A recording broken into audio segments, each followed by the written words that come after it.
All right, we want to welcome you all back here to Champaign, Illinois, and the Big Ten Championships. My name's Jeff Murphy for Takedown Radio, and we're here this weekend on themat.com and themat.tv. We want to welcome all you fans back. We want to welcome everyone who listened to the consolation rounds this morning. It was an exciting consolation rounds with a lot of matches that had implications into the team race today. And now we'll go into the championship round. So just to set the stage here, my partner Steve Foster will join me in just a minute. But just to set the stage for everyone this morning, what we've got is we've got the championship match out here in front of us. We'll be focusing intently on the championship match. We're also wrestling the match for 3rd and 4th place and the match for 5th and 6th place on the side mats. Steve will keep you informed of the 3rd and 4th place match. I'll keep you informed of the 5th and 6th place match, just so that you're aware of what's going on with those. But we're going to focus intently on the championship match. What an outstanding tournament it's been thus far, and what a tight team race. We're down to the finals, and there's a half a point that decides the 1st place and 2nd place going into these finals. Penn State University leads the tournament at this point in time with 131 points. The Iowa Hawkeyes in 2nd place with 130.5. And the Minnesota Golden Gophers in 3rd place with 125, so 6 points decides the top 3. To make that even more interesting, all 3 teams have 3 wrestlers in the championship, have 4 wrestlers in the championship finals here, and all 3 teams have another 5 wrestlers that are wrestling for 4th and 5th, 6th and 7th and 8th, so there's a lot of points to be scored yet. When we're looking at what's going on the side mats, the 3rd and 4th place matches at this point in time are only worth 1 more team point, and of course there's always the opportunity for bonus points. The 5th and 6th place matches are also worth 1 point. There's an opportunity for bonus points. And the 1st place match is worth 4 points. So that's where the big points can still be had, and anything's going to happen today. Again, been an exciting weekend of wrestling, and we're just about ready to get underway. We'll set the stage here in just a few minutes with as we prepare. So we're going to start with, I will talk to you about what's going to go on the side mats here quickly. David Thorne from Minnesota. In the 3rd and 4th place matches, we've got Sean Boyle from Michigan State versus Nico Megaludis from Penn State. And right out here in the championship match, we've got Matt McDonough. Matt McDonough, ranked number 1 in the country much of the year, against Jesse Delgado. McDonough from Iowa, Delgado from Illinois. Delgado has 2 wins against McDonough thus far in his career. So matchup between Delgado and McDonough here in the championship match, and we're underway. And McDonough grabs an ankle, Delgado spins around, and now they're in a scramble position. Delgado's probably got the advantage, but not much of an advantage. McDonough still has a hold of his ankle. McDonough with his head down the mat, Delgado up, and Delgado comes out on top with a takedown. He takes a 2-0 lead with a minute gone in the 1st period. I tell you what, that makes this so interesting. Delgado's one of the few wrestlers that can say he's had some success against Matt McDonough. And that's what gives this a little edge for the Fighting Illini, Delgado. So big takedown there. The match of this magnitude, a takedown like that is huge. So absolutely. Matt McDonough got a nice whizzer there. 2-time national champ for the Iowa Hawkeyes. Delgado came from California with Coach Mark Perry and the great state of California. We appreciate all that state does for wrestling, because they have just one class out there. They don't have a 1A, 2A, 3A, and they've produced some great wrestlers over the years. Too many to mention, but Schultz brothers, and I'm sure I'll forget some of them, but Stephen Abbas was a great one. Eric Guerrero. Delgado's been a good one here recently. The Terrapelli brothers were good out of California, and Delgado's tough. He's in on a situation where he's up on his feet here a little bit. Trying to sprawl out as Matt McDonough. Of course, the Iowa Hawkeyes trying to get a reversal. 56 seconds to go in the 1st period. Kind of shoelace to shoelace situation here. He's got Delgado kind of tied up. Trying to turn the corner is Matt McDonough. Delgado, look, he's in a disadvantage. Well, Delgado still got that ankle. McDonough's trying to get around behind. Delgado still got the ankle, and I don't think the ref's going to call anything. Nice hips by Delgado. Getting his hips rearranged and trying to face Matt McDonough was the difference maker there between these two wrestlers. And Delgado's still getting riding time, and the ref calls a stalemate. Of course, 2 for Delgado. He caught Matt McDonough at his own game. He did. McDonough always grabs those wrists out front, and then you're in trouble. And McDonough and Delgado did it right back to him.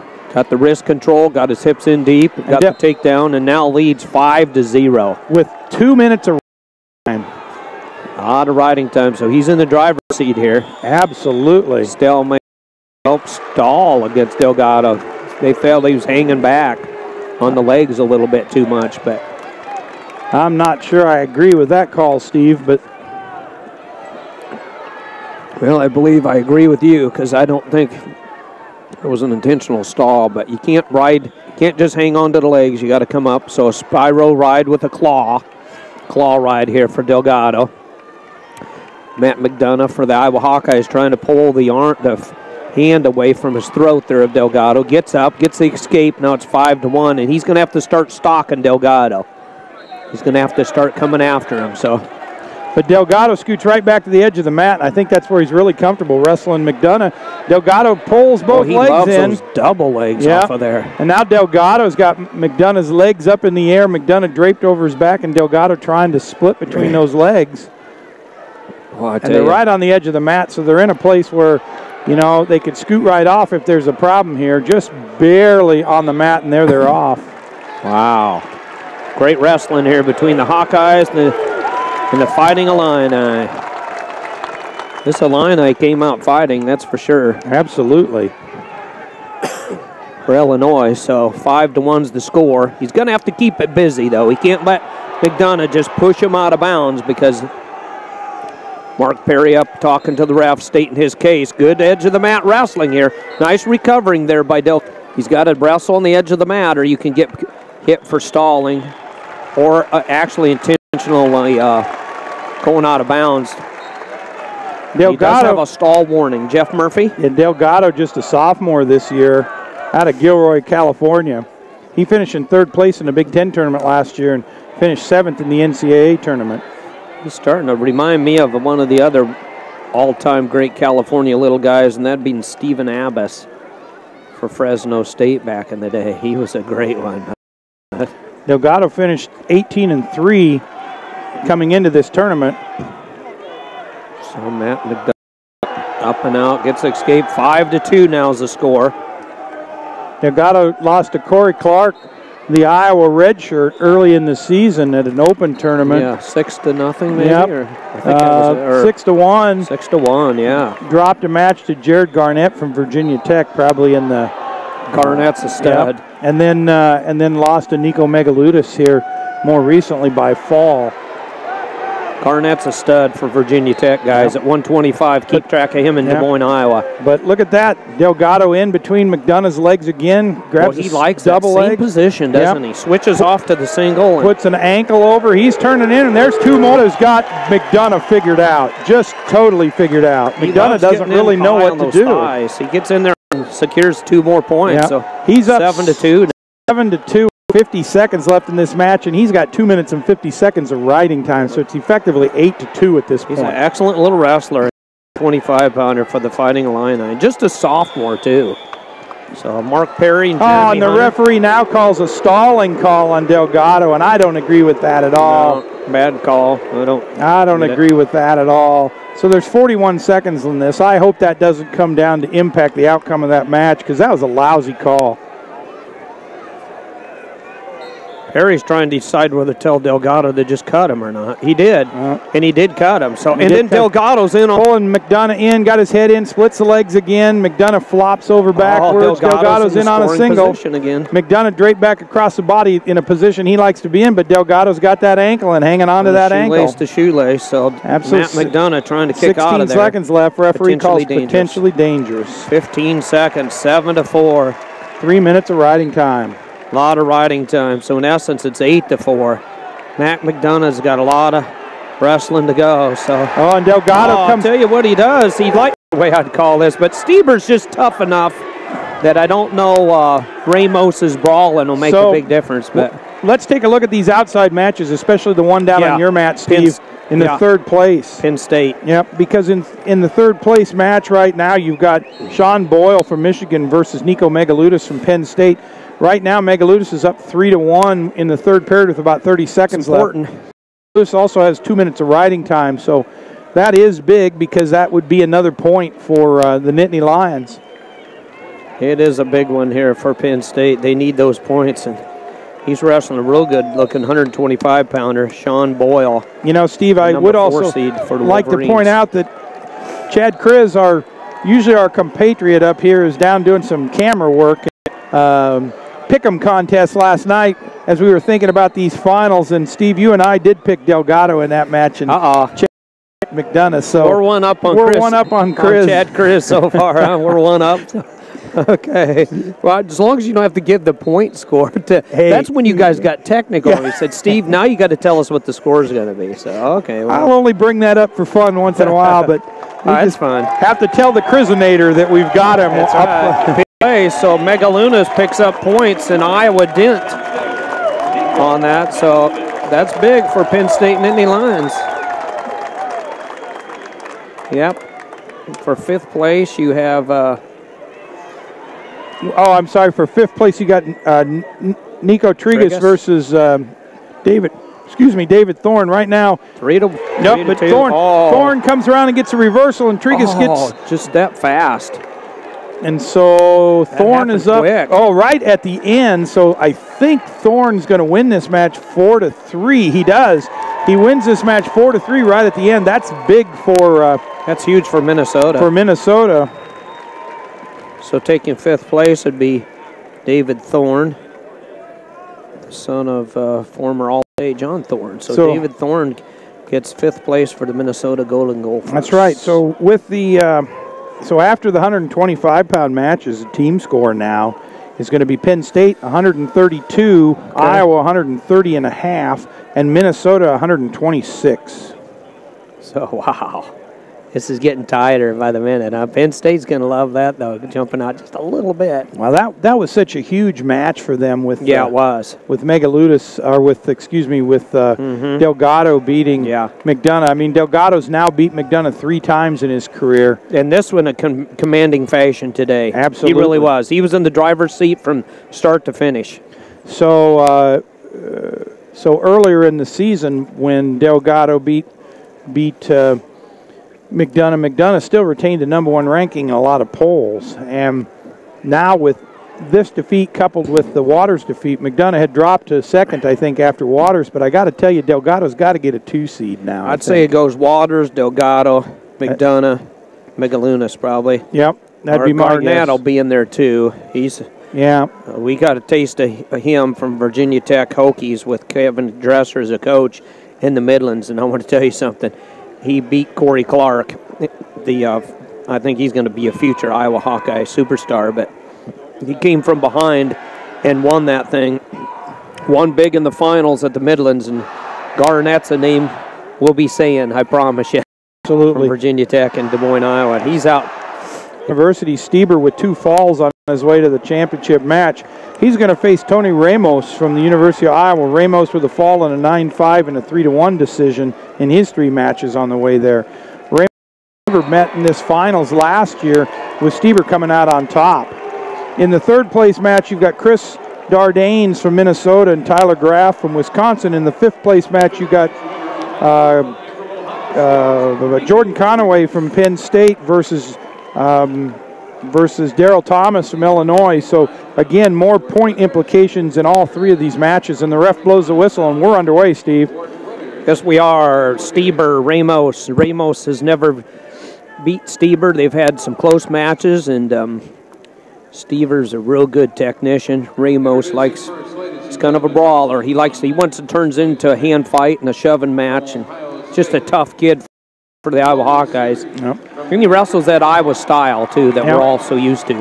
So Stieber was out with a little bit of an injury here in the middle of the season, and in the dual meet between the 2 teams, Stieber and Ramos did not face each other. Of course, this a rematch, and we all know last year the little bit of a bad blood between the two of them near the end of the match. They talked, and Ramos was even giving instructions to the referee. Yeah, Ramos was quite instructive.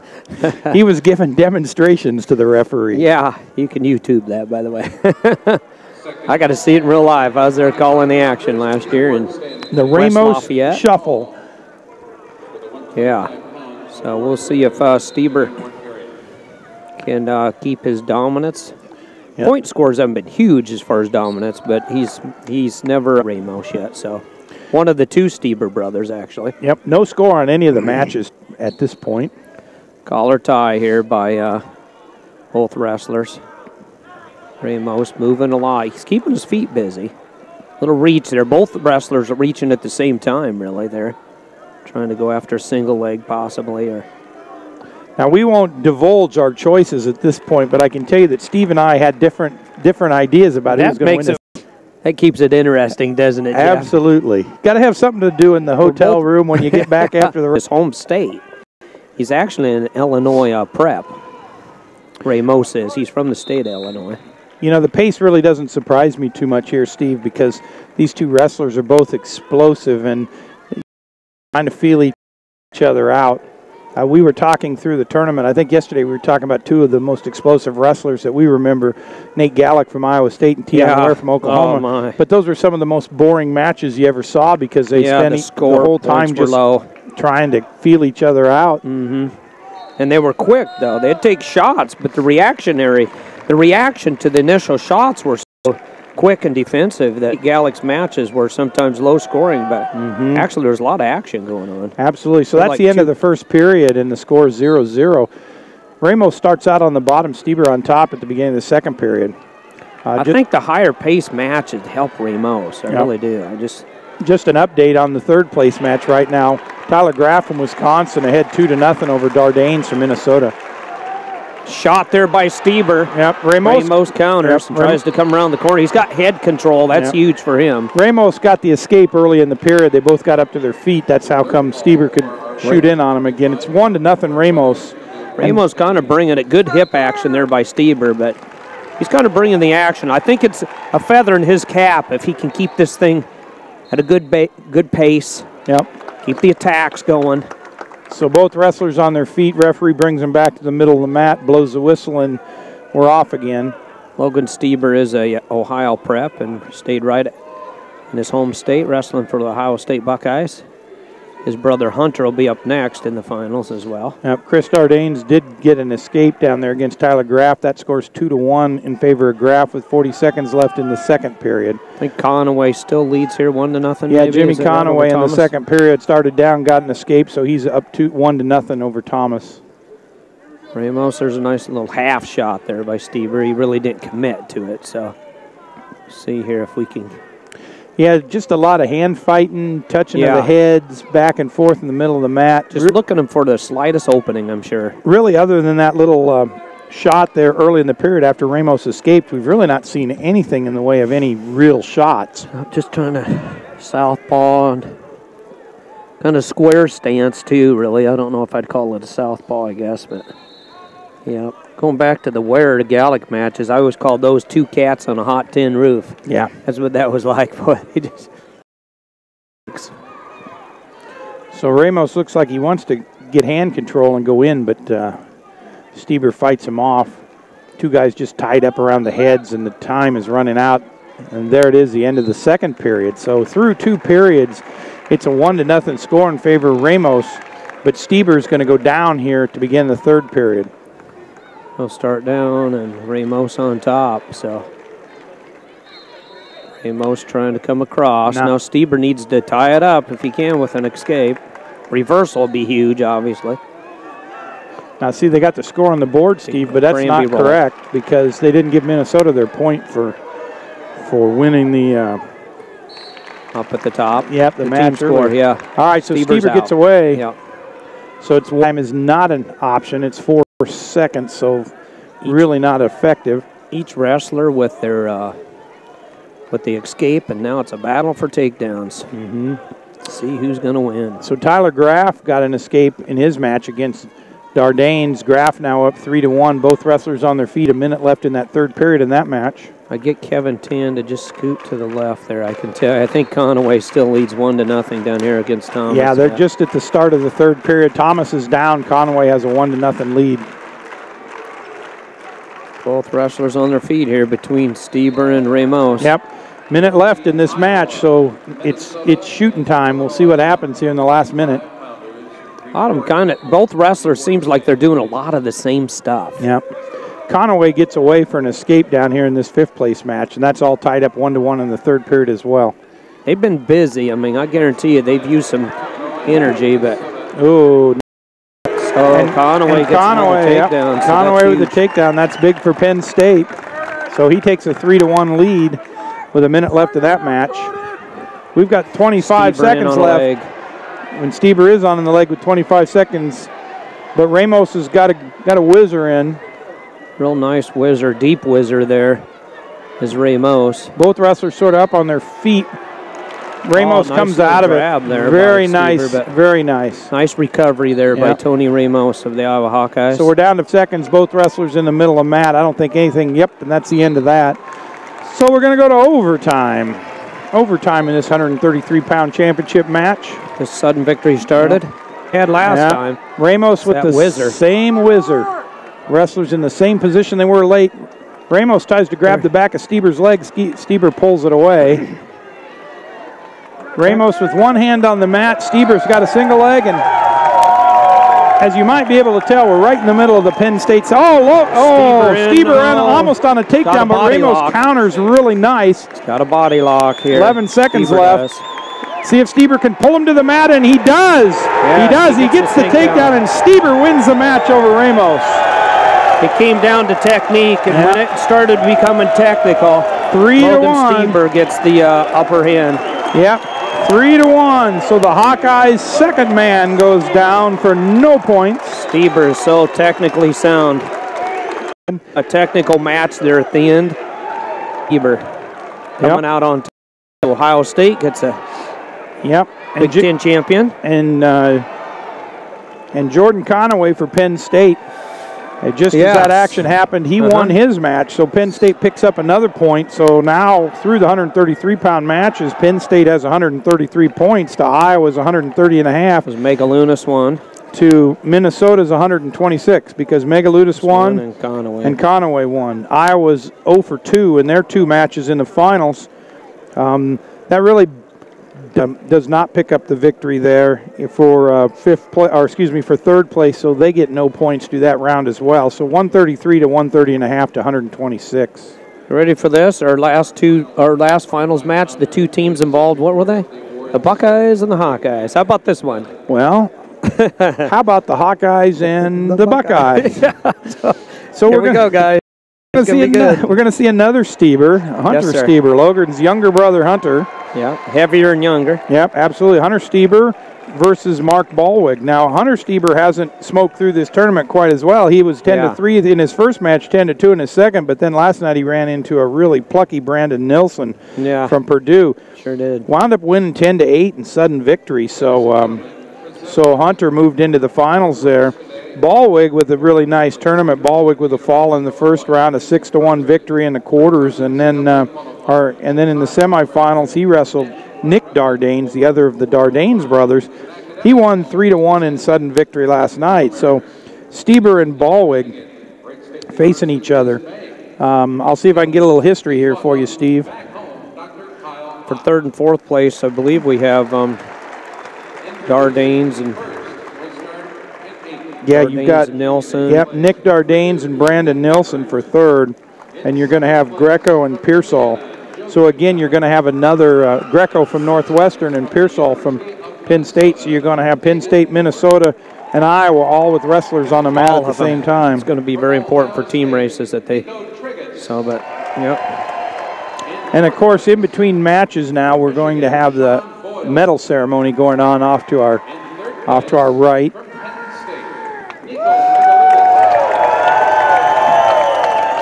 So a lot have a lot of noise. As we indicated earlier, we got half of the Penn State fans below us and half of the Penn State fans above us and all the Iowa fans off to our left, so we're sort of in the crossfire here. From the University of Illinois, Champions Delgado once again at 125 with McDonough second, Megalunas third. Yep. So as we get prepared for this 141-pound class, Hunter Stieber on the year is undefeated. Yeah, he is. Both Stiebers haven't lost a match yet this year, both brothers for the Iowa State Buckeyes. So, Mark Ballwig from Iowa is from Waverly, Iowa. Ballwig, a starter for the first time this year, or at least a full-time starter for the first time this year. Ballwig had a really nice season for the Hawkeyes. He was 18-4 coming into this tournament. And the two wrestlers did wrestle each other. It was a really good match back in the duel early in the season. Stieber came out on top 6-4 over Ballwig, but it was a highly contested match through the whole thing. It's going to be fun to watch. In their match, what was the score again? 6-4 during the duel. 6-4 during the duel. So Hunter did wrestle during that duel with Logan sitting out. That was probably one of the closer matches that Stieber's had this year.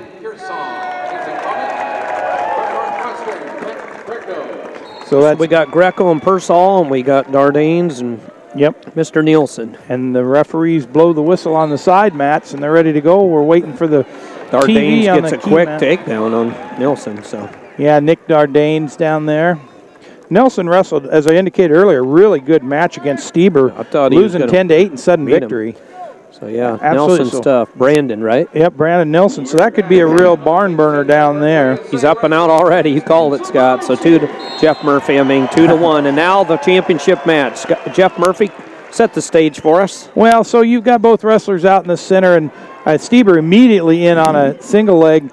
Ballwig grabs him around the waist and tries to defend it off. Stieber gets his head up. Ballwig sort of on his, but really not in a bad position. He's got his arms locked around one of the legs. Looks like Ballwig with his head on the mat, and Stieber up and comes out the back and gets two.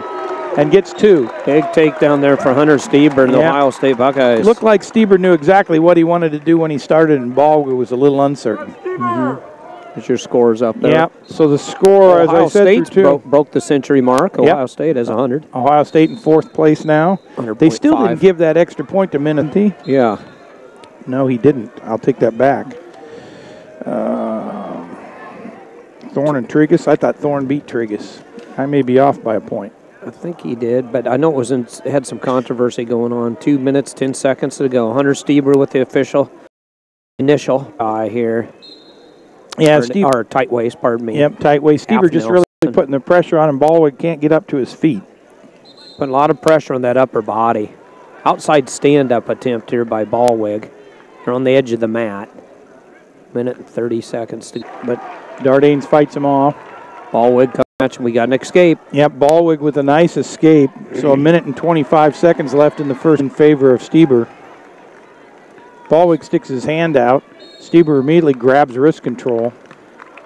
So can both Stiebers win their championship for their family's sake, their family name? Kids.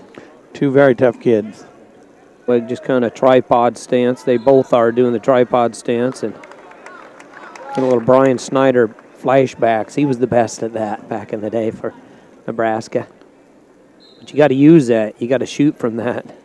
Yep. Sometimes you get called for stalling when you go into that stance from some referees. Ballwig tries to pop the head down, has the underhook, tries to flip Stieber over, but I don't think he's going to power him over. Stieber will wisely. Best way to defend that is just stand up. Yep, that's exactly. And he did. Stieber in on a single leg, switches to a double, and good changing takes of the level. Takes Ballwig to the mat. It's that changing of the level. Yep. Stieber up 4-1 now with 21 seconds left in the first period. Dardanes up 4-1 in the third place match, and Conaway trails or leads. I think he trails, correct? 2-1. Yeah, I'm sorry, that's Conaway, not Pearsall. Pearsall will be up next. Pearsall, yeah. Or no? That's Pearsall. Conaway was in the last one. Yep, it's Pearsall. And so Greco leads. Yep, Greco leads 2-1 in that one. So we get to the end of the first period in the championship match. 4-1. Yep, Stieber leads 4-1. He's got 1 minute and 29 seconds of riding time, Steve, so that in may the driver's seat come right into now. play here later in the match. He's definitely in the driver's seat, so Ballwig needs to push hard, get rid of the riding time maybe, and then pick up some back points. Very important that he gets rid of that riding time. Oh, to stay in this match. Up to his feet is Hunter Stieber. Yeah. Gets up and out. 5-1 now. 5-1, and Pearsall with an escape, so that match is 2-2 in the second on period. A shot is Stieber right off the bat. Comes in, he's low. He has some nice low shots. Yeah, and he gets 2. 2 more for Hunter Stieber. Wow, 7-1 now. 7-1 over the Hawkeye. Wanting to get a major maybe if he could. 1 minute and 27 seconds to go. Now, we mentioned that Ohio State's in 4th place, but Ohio State doesn't have many wrestlers after they get past the Stieber brothers, so they have they're the only 2 here in the finals, so not going to be able to got a lot of consolations left, but probably not going to be able to climb back into the top 3, I would guess. Allwig with a nice stand-up escape, so it's 7-2. 7-2 with 1 minute left in that second period. And a collar tie. They both like the tripod stance. A lot of head control here by Ballwig, but he needs to take advantage of it. Mark does. Instead of just grabbing that head. He's trying to power Stieber. Stieber does a good job keeping his hips high and standing up. You're not going to get thrown. You keep your feet apart and in that stance. Yeah, absolutely. That's exactly what he's doing. He's keeping his hips away from Ballwig. Yep. Ballwig needs to shoot. Yeah, Ballwig just really doesn't have an answer. Seconds. He keeps coming in trying to get that underhook and then trying to shuck him or trying to throw him, but I don't think that's going to happen. Yeah, he does. He's trying to do a throw by, shuck him past him, and then try to grab for an ankle maybe or go to a single leg, but it's not working, and they're on the edge of the mat. We got 12 seconds to go in the second period. 7-2 is the score.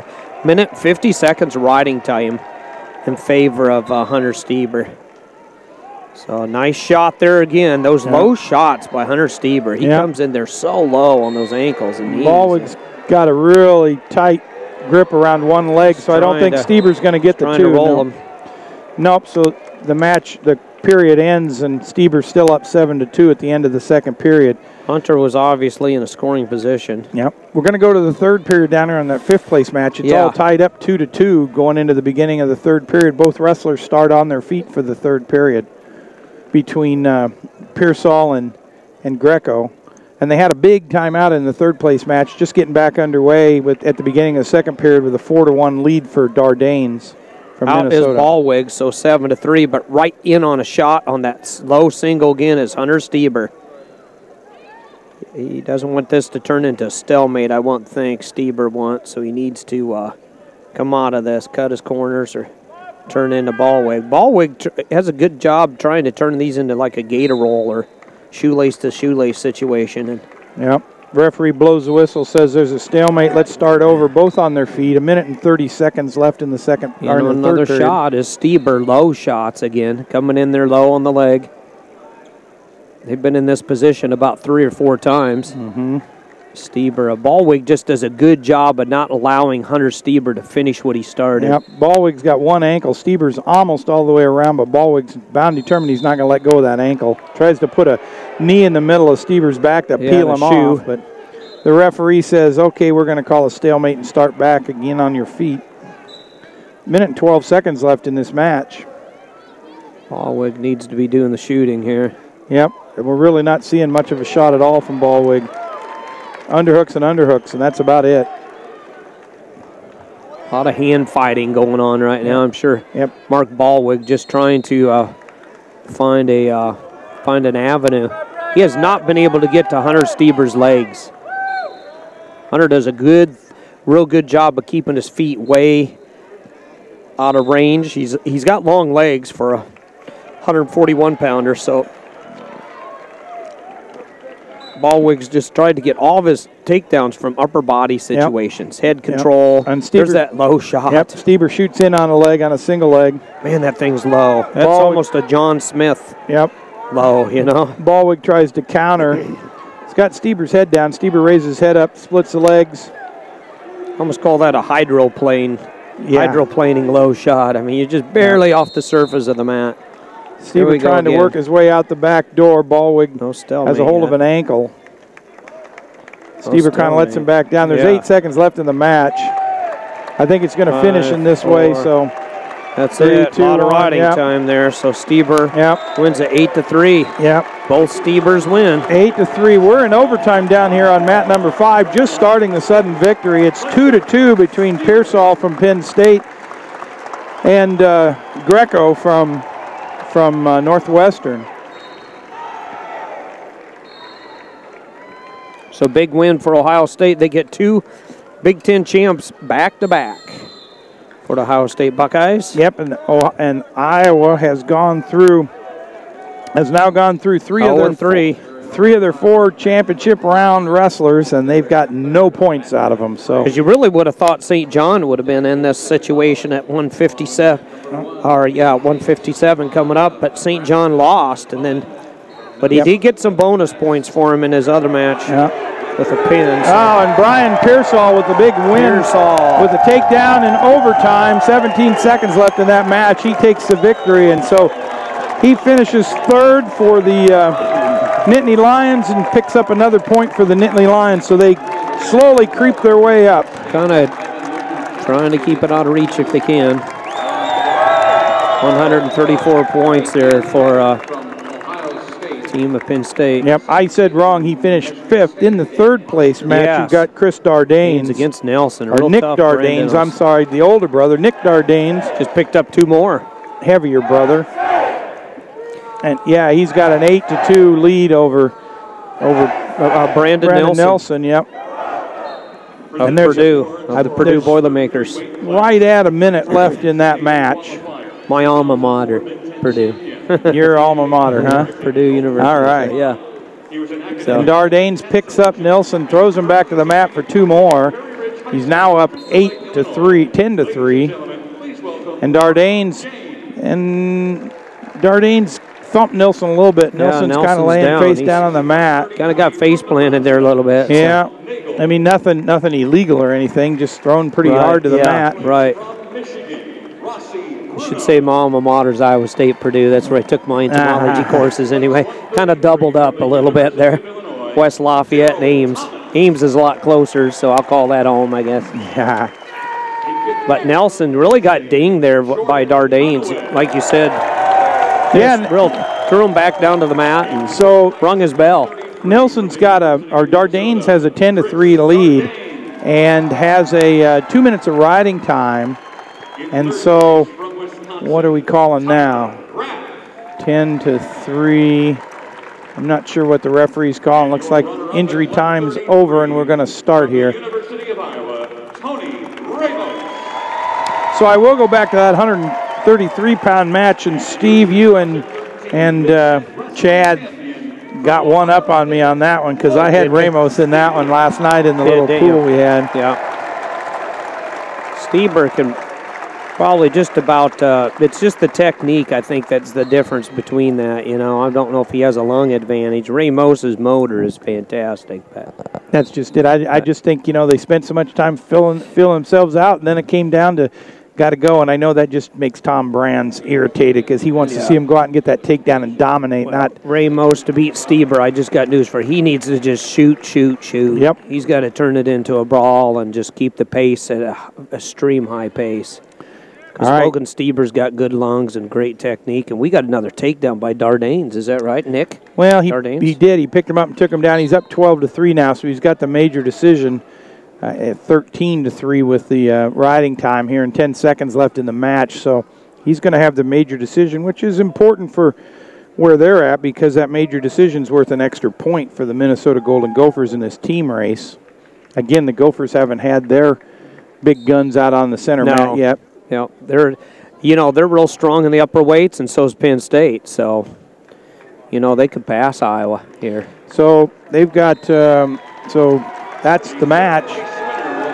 So Dardanes wins for the Golden Gophers. Nick Dardanes, so he picks up 1 point for the placing and 1 point for the major decision. So now that moves up. So Dardanes wins. Yep, so 3 matches, through 3 matches now. The team score should be Penn State University 134, Iowa 130.5, and and Minnesota 127.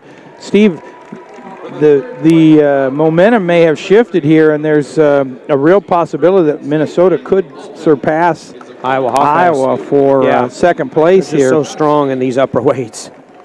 They got a lot of strength coming up here. They really do. So let's go on to 149 pounds. 149 pounds. We get a Nebraska flyer here. We get we get Jake Souflon, from Nebraska.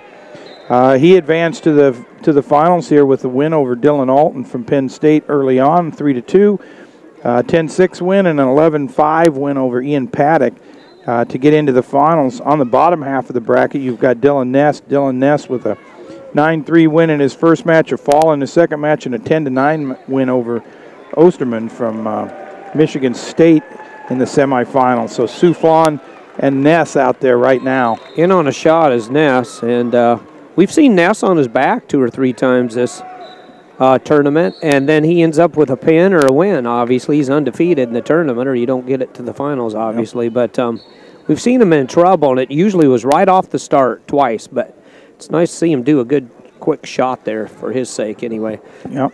Right off the bat, they go out of bounds at 0-0. Jeff Murphy? Well, so looking at some of the other matches here, in the third place match, Ivan Lupinchanski from Purdue is facing Andrew Alton from Penn State. So Penn State with another wrestler in the consolations able to make or score some points for him. And in the third place match is Ian Paddock from Ohio State. We talked about him a little bit earlier in the day. And Dan Osterman from Michigan State, they're in the fifth place match. And he's going to be green and red, and we got a situation here where Dylan Ness is... They're all tangled up. Souflon looks like he's got maybe the advantage, but I would never count Ness out in a scramble situation, and Ness comes out on top with the takedown. So Ness draws first blood, and Lupinchanski, I believe, Alton had Lupinchanski in trouble. That could be a fun match. There's always fireworks whenever Ivan Lupinchanski's involved. Absolutely. There's just so much scrambling that goes on. So we restart back at the center with Souflon underneath, Ness on top. Ness with a 2-0 lead. Ness tries to tilt Souflon. And again, nothing from the first tilt. Tries to tilt him again. Tries to roll him over and stack him up. Nothing that time either. And in first place with 134 points, Penn State. Okay, we got the point scores here. So it's still Penn State, Iowa, Minnesota, Ohio State, and Illinois. Illinois is kind of rounding out the bottom there with 84.5.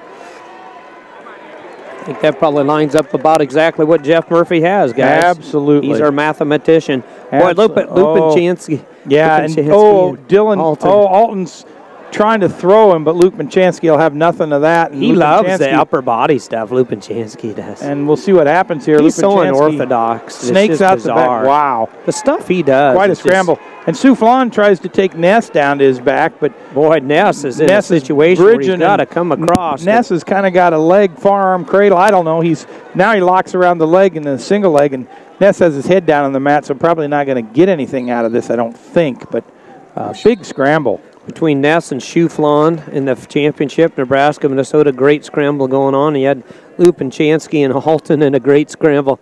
Next mat over for third at the same time, so we could have people wrestle like this Lupinchanski, each person. Yeah. You'd fill the Coliseums up. Yeah, absolutely. Non-stop action there by Ivan. Non-stop. Ivan Lupinchanski, he's dangerous.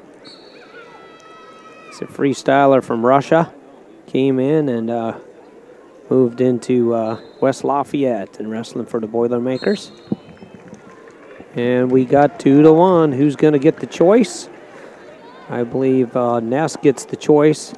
He's going to, does he defer or not? Nope, he takes down. So Dylan Ness chooses down. Yep.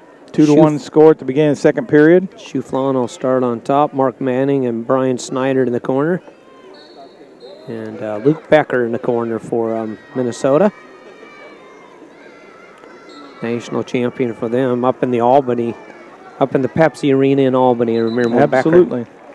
Actually, he beat Brian Snyder in the corner. The so Souflon puts Ness on his back. Wow, look at this. And only because Ness is trying to scramble out to throw Souflon over to his back. Ness sets him up, and he's been doing that to people this tournament. Ness has got him tight. If he can crank him around just a little bit more, Ness in a pinning combination. Souflon is gets a win and bonus points for Minnesota. My goodness, a Minnesota Golden Gopher with a big pin over Jake Souflon from Nebraska. And he flexes to the crowd, and the Minnesota crowd next to us, just really pleased with their Gophers get a wrestler at 149. I'll tell you what, Ness is just quite a wrestler because you never are safe with him. Never safe. It looked like Souflon had him in a pinning combination, and he rolled it on through, and boom, got the big fall for Minnesota. So he gets 4 points for winning that match, and he gets another 2 points. Are they catching the Hawkeyes? Well, 131, 133. They should have just they should have just passed the Iowa Hawkeyes for second place and right up against Penn State. Penn State's Alton has Lupinchansky in a headlock, but Lupinchansky comes out of that. I'll tell you, his matches are just... Yeah, I tell you, Alton's really high, and Lupinchansky may come out on top of that whole thing, and he does. His matches, and now he's got Alton on his back. That's big for the team race because I'll tell you what, Lupinchansky's going to beat him. I think he's got him in a pinning combination. He's going to pick up some more back points. And Lupinchansky with the fall. Ivan Lupinchansky. You know, Alton was ahead 6-3, Steve. And looked like he was coasting in this thing. And Lupinchansky, and Alton tried to take Lupinchansky to his back. Lupinchansky came out on top in the whole thing. You don't want to get in a back-to-back struggle with Lupinchansky. Chances are you're going to be counting the lights. And that's a big win for Ivan. I tell you what, we used to call Michael Chandler Mr. Excitement from Missouri because it was nonstop action. I just gave that official title to Ivan Lupinchansky. He is Mr. Excitement. I mean, hasn't it? Every match has been that way with him. I mean, it's just nonstop. Steve, with all that action going on, and with Penn State with no points out of their consolation match, with Iowa with no points because they had no wrestlers out here, because Jeva, who came in late in the season to replace at 149 pounds, went out earlier in the tournament, and with with Minnesota with the big 4 points for the win and 2 points for the fall, it's now Penn State 134 points in first place. The Minnesota Golden Gophers with 133 in second place, and the Iowa Hawkeyes You're have dropped ahead of to third the official place. Team standards, Jeff. I am ahead of the official team standings because they won't put up the official ones till this last match is done down here. And we got Paddock and Osterman right now, and they're all tied up 2-2, 1:16 to go in the third and final period. Yep. Between Osterman and Paddock. The thing I like about these placement matches and championship, they don't move on to the next ones till we get these finished. Yeah, we get a chance and does that help with play-by-play? Yeah. So Osterman from Michigan State and Paddock from Ohio State. Ohio State still right now in fourth place, so they could certainly stand to continue to score some points here.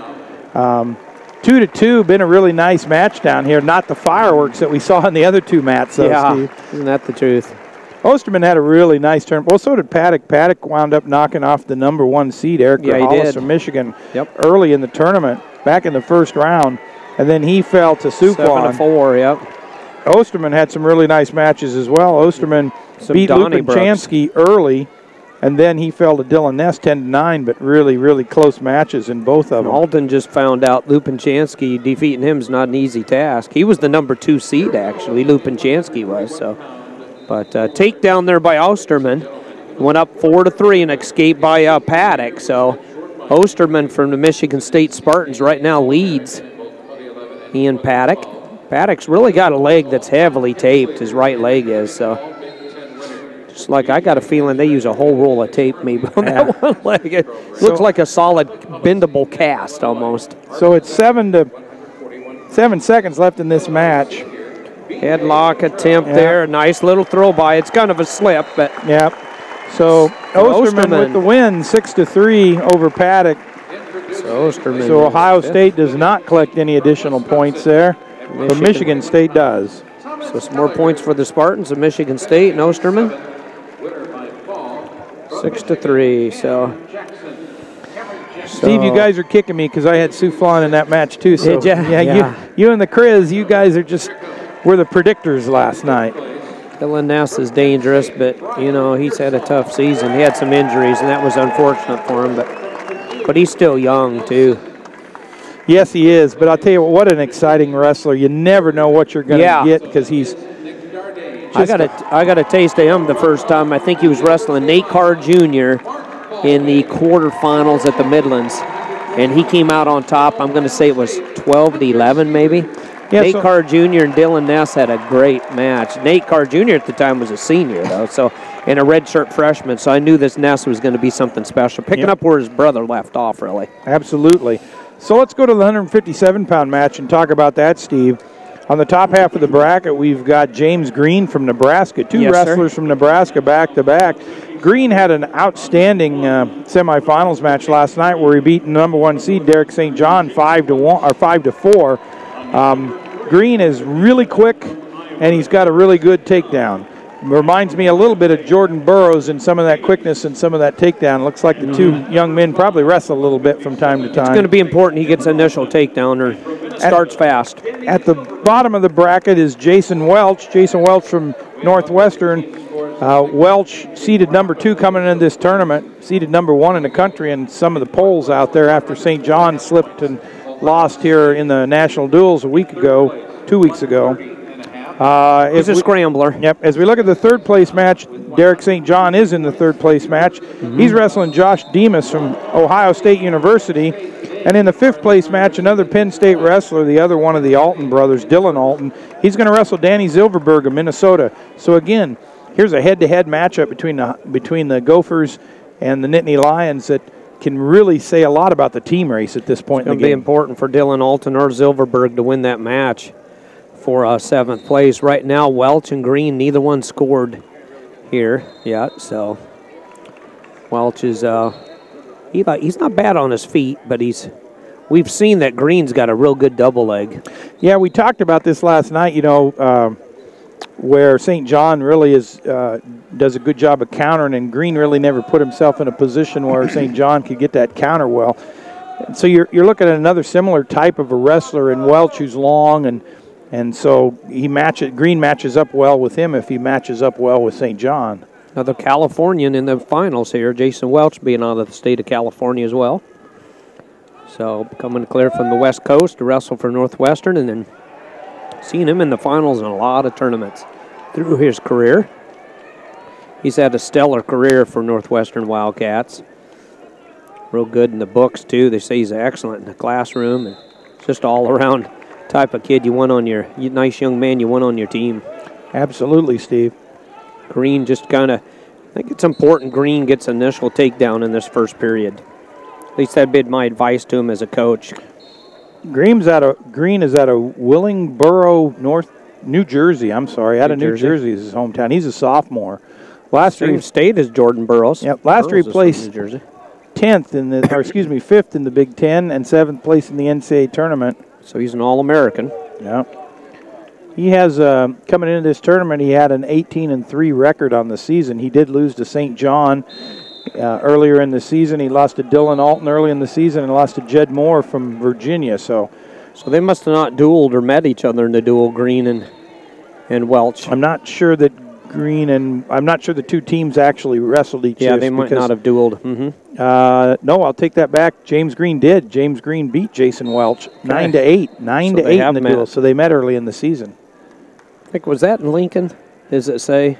We'd have to go back. No, I don't have that much details. No, that's fine. But so 9-8. So they scored 17 points the last time they met. So they pulling the trigger. A little bit of a mistake in the numbers that I've got here, and I'm not quite certain. So because it indicates how could he have those many losses. Well, it indicates that Green has a 14-1 record, but I don't know. So I'll take it as gospel that they've met once this season with Green coming out on top 9-8. So they know each other. They've wrestled, and Minnesota and Penn State locking it up down there for 7th place. Welch with the takedown right on the edge of the mat, right at the, well, no, maybe not. think time ran out. Oh, they didn't give it to him. All right, so end of the first period, time runs out. 0-0 between Welch and Green. Wow. Welch decides to take down to go into the second period. Tried to get the escape. He likes mat wrestling, though. He's a good mat wrestler. He's dangerous. Many times you think you have Welch dead center, and he'll pin you. Jason Welch, that is, from Northwestern, because there's been more than one Welch in the tournament today. Up on his feet is Jason Welch. Green trying to ride. We're still scoreless. There, nice move, nice maneuver there. He's real mat savvy, Welch is, and he leads now 1-0. Yep, Welch with a nice escape. So Welch was a Big Ten runner-up last year. He was St. John. He was third place 2 years ago, and he was a runner-up in 2009. He finished fourth in the NCAA tournament last year. He's tough. He's solid. He's just real consistent. He wins lots of matches. He hasn't quite won the big one yet as far as the nationals go, but a stall call against Green, pardon me. Welch has one loss on the season, and that only loss is to Green. I did confirm it, and Green did win that match 9-8. He could avenge his only loss here today. Absolutely. Right here in this tournament final. Got some taking a timeout here. Welch's, I think it's a blood time, or Green, I think it's a blood timeout. Well, Welch kind of attacked him. It wasn't nothing bad or dirty or anything like that. He kind of attacked him towards the edge of the mat, and Green ended up out on the wood basketball floor. So the momentum just kind of drug him out there, or pushed him out there in a forceful way. Yep, so the two wrestlers restart with 1:15 here at the middle of the mat, and Welch up 1-0 here. Right now, Welch just up on Green doing some shooting. Green has been hit for a stall warning. So there's a shot by Green. That's smart by Green. He's got to stay busy. Yep. Because Welch has really been kind of taking the action. I think we got more blood again, yeah. Yeah, so. Green tried that double leg that he's been so good with throughout this tournament, but Welch really did a good job of blocking him off. Welch so long, it's just Green's kind of a short and compact wrestler, really quick, and looks like he's just ready to spring. Welch, of course, a little longer arms, longer legs. Yeah, he is long and rangy. Pretty funky in his style. It's real funky. So while we've got this blood timeout, let's take a quick look down at the third place. St. John leads, I think. Is that right? St. John up over 1-0 over Demas. 30 seconds left in the second period. A factor in that match. Alden leads Silverberg 2-0. Also have. He's turning and turning. He looks like he is Silverberg in trouble. Yeah, Silverberg's actually got the riding time down there, Steve. Silverberg with the minute and 38 seconds, and Silverberg comes out of the scramble on top. So the score remains 2-0 in that fifth place. In this second period, and again, we've got another blood timeout. Yeah. So 2-1 in favor of Green. Excuse me. Yeah. That's confusing because Green's in the red singlet. Green's in the red color. So it's 2-1 in favor of Green, who's got the red ankle bands on. It went more by singlet color, obviously, than the name, because he's wearing the opposite as far as the singlet color. Green's wearing red. So it's 2-1 in favor of Green over Welch. Welch is going to start down when they restart here in just a second. Demas did get out and tie it up with St. John 1-1. Alton's still leading 2-1. Silverberg starts on the bottom. Yeah, and third period. That's it's third period with 1:20 left in that Demas St. John's match. And Iowa needs to get some points here. They don't have many more opportunities to gain any team points. So St. John needs to score something. Welch tries to stand up. Green does a good job of bringing him back to the mat. There's 10 seconds left in this second period.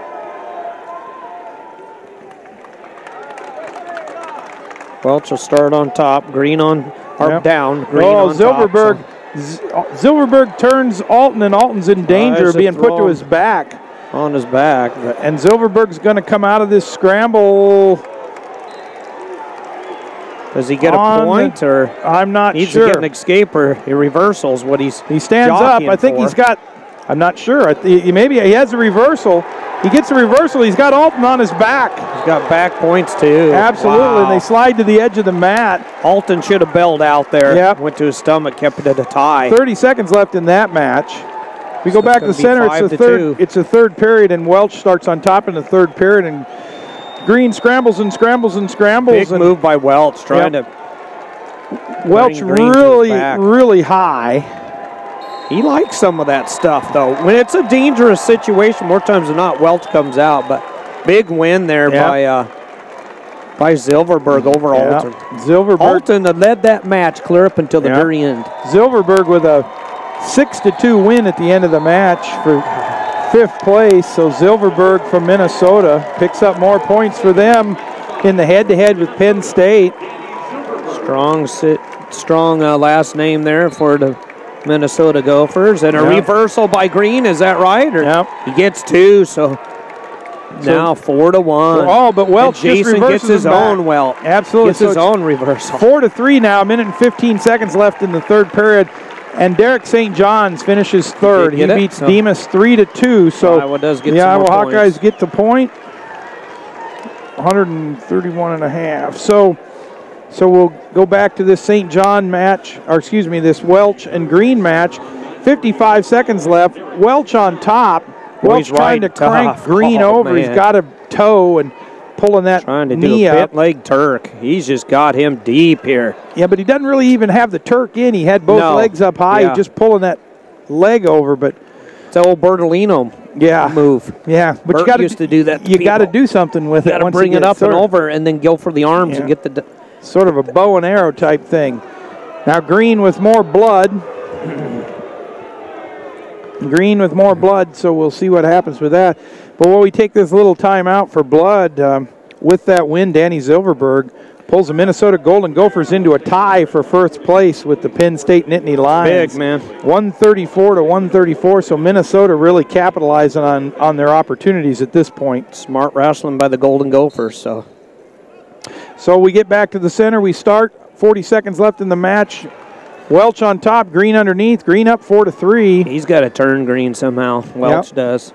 Either cut him or try to get a takedown. If Welch rides, Welch tried to bait him. He baited him. And Green got the back point. Oh, got him in trouble. He pins him. Mr. Wow. Funk. Mr. Funk.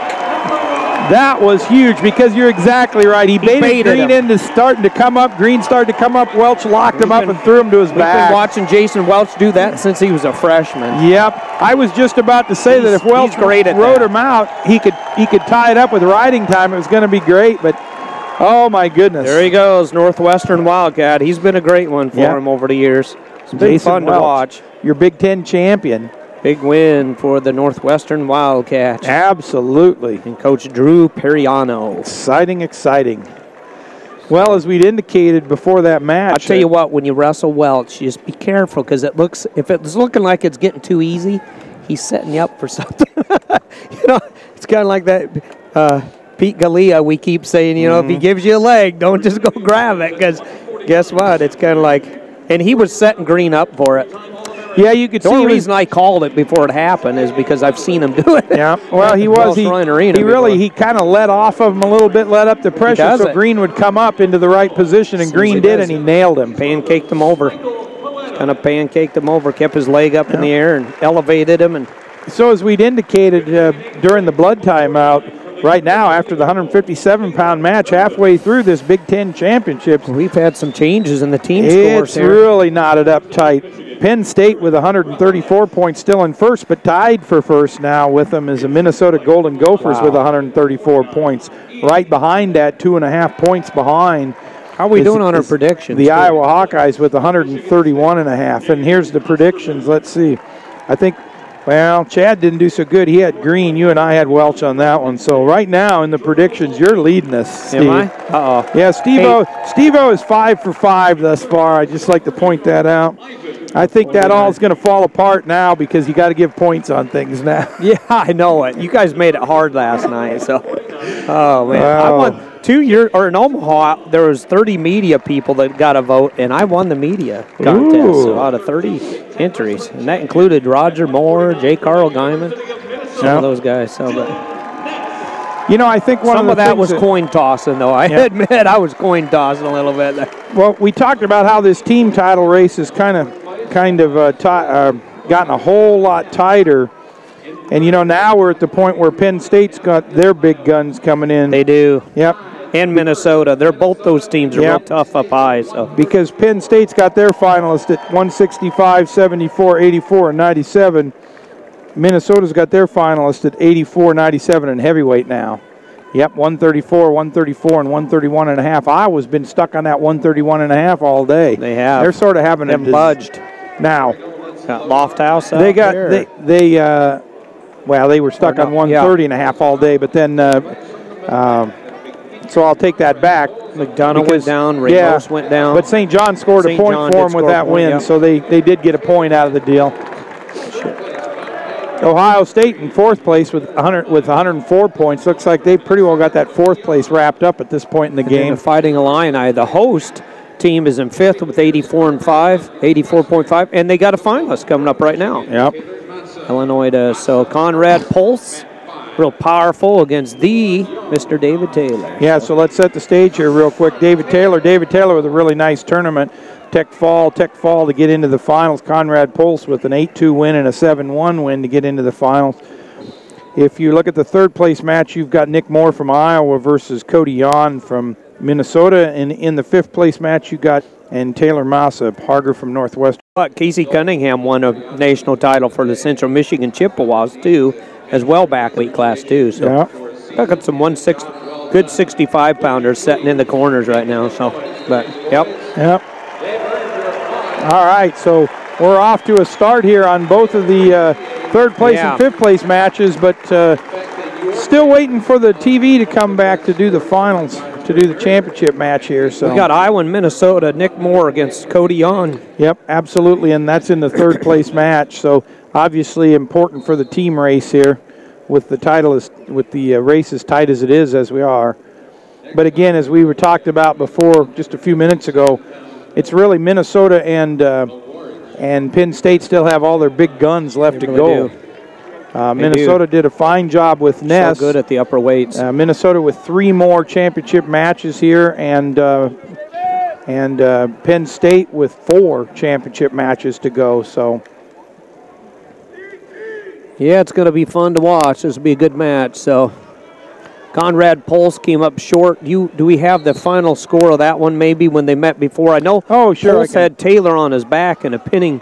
He got a 5-point move on Taylor in the duel. All right, and I was reading that night on my computer on some of the message boards and highlights how he had Taylor in trouble at the very end, but Taylor had a pretty good lead, I believe, at the time. So not sure the exact point scoring there, but Conrad Pulse finished strong. So Conrad could pick up where he left off. But Taylor comes out strong. He's hardly ever out of position.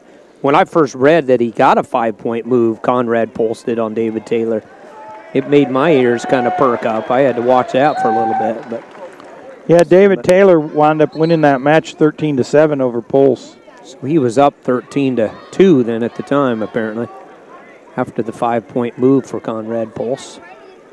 I'm not sure what the maneuver was, but he threw him to his back and got a 5 count. And, of course, David Taylor with only 1 loss on the season. That loss to Kyle Dake from Cornell. Yeah, so trying to become a 4-timer at 4 different weights. Kyle Dake is attempting to. Yeah, so the 4-timer at 4 weights faced the Hodge winner from last year. It's going to be a Donnybrook if it happens. And so if that all comes back around, that could be really interesting come NCAA tournament time. I've been doing this game just long enough that I was going to say if it happens.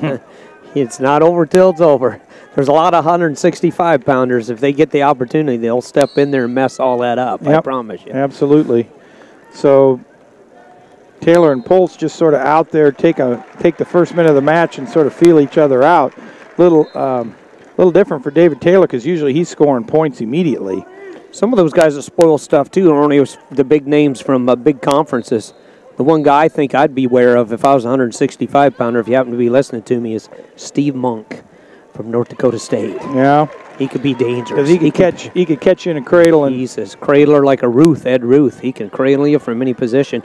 And I think you pointed out he won his championship with a pin. Yep. I don't know if it was a cradle, but I could guess it being a cradle.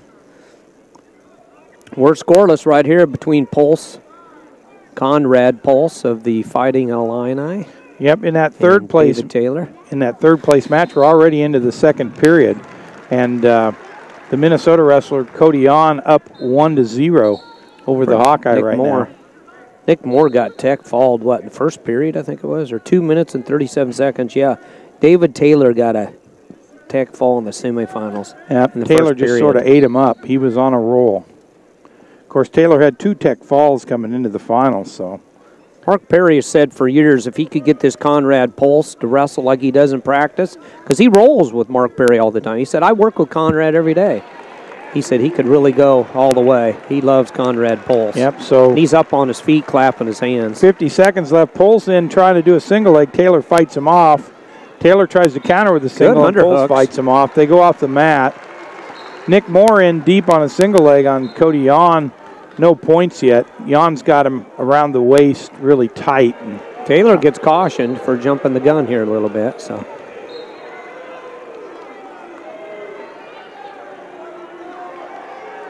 Conrad Pulse holding his own here so far with 38 seconds to go. Yep, 0-0. I don't know if Taylor hasn't had a match this year. He hasn't scored a point in the first period yet. I would be surprised. I don't know if that's statistics on D1 wrestling. No, that's not going to. I'm not going to help you with that one because I only have the surprised if that's not a good guess though, that he's been held scoreless. Well, I can tell you that the Dake match was 3-2, so that might have been that might have been the one. Correct. Yes, with Kyle Dake, the Dakester. Because there was, I don't think. And Taylor gets the takedown with 8 seconds to go, right at the edge of the mat. So 2-0 is the score. So Mark Perry's saying something. Mark Perry's up there pointing at the scoreboard, but not sure if anybody could coach you into beating the favored wrestler. Mark Perry's win against Johnny Hendricks. I'm sure you recall it to this day. I do. That was an amazing. Mark Perry the other day said in the lobby, said, yeah, it just took me forever, but I finally figured him out at the end, didn't I? So, but anyway, 2-0. Good match here. So we go into the second period, and David Taylor defers, and Conrad Pulse says, well, I'm going to start on the bottom. So 2-0, 8 seconds of riding time in favor of Taylor, so really not a factor at this point in the game. You know, we talked about how Nick Moore was in deep on a single, but Cody Yon was able to fight him off, and now we go to the third period between Moore and Yon in that third-place match, and it's all tied up 1-1. 1-1. Good fightly fought match there between two teams that are battling out for second place. It's going to be very important for the team score. I believe Mazza's up big time. Trying to get a tech fall down here, actually, is Mazza for Michigan. Up 14-0, so he's right there. 14-0. Well, with riding time, it's there, but 2:52 of riding time. Yep. Taylor riding Conrad Pulse tough on top. Conrad needs to get up. Yeah, Pulse really is doing nothing. He's just sort of laying on the mat, trying to, and really trying to keep Taylor from doing anything to him. Yep. Yeah, I would think the referee needs to call somebody for something here because there's just no action whatsoever now. Conrad just doesn't want to give up his legs or his elbows, so he's keeping his elbows in, keeping it real tight, because once Taylor gets your leg or your arms, then he... yeah, and there's the stall call. Stall warning against Conrad Pulse, so... Taylor's parallel riding him, too, at the same time, so sometimes parallel ride is... Yeah, Taylor's not doing a lot, but Pulse isn't either, and so, you know...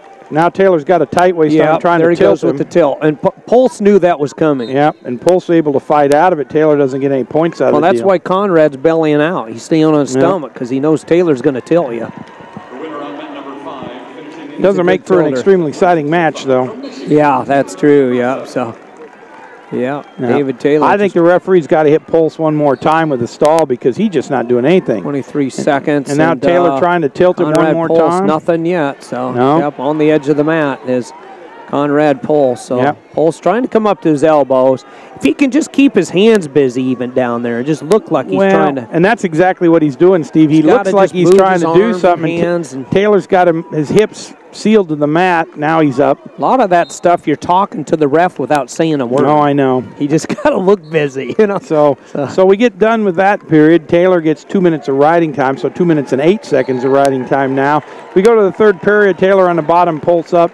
Taylor up 2-0. Yeah, with the claw. And Taylor Massa with the tech fall down here. Taylor not even up for he gets a reversal instead of an escape, so he's up now 4-0. So Taylor on top here. Here we go back to the ride. Watching for potentially dangerous there on Conrad Pulse's. Perry's telling him what to do. Mark Perry is. And and Cody Yon. Back. Yep. Nick Moore tried to throw Cody Yon. Cody Yon caught him halfway through and threw him to his back. Boy, Luke Becker, Brandon Eggum up on their feet. And boy, I'll tell you what, that'd be big for the Gophers. No, Moore fights out of it. 3, though, for Cody Yon. Yep. So Yon wins that match 6-1. Massa did get the takedown, by the way, or tech fall, pardon me, tech fall. So I don't know, maybe he did stick him.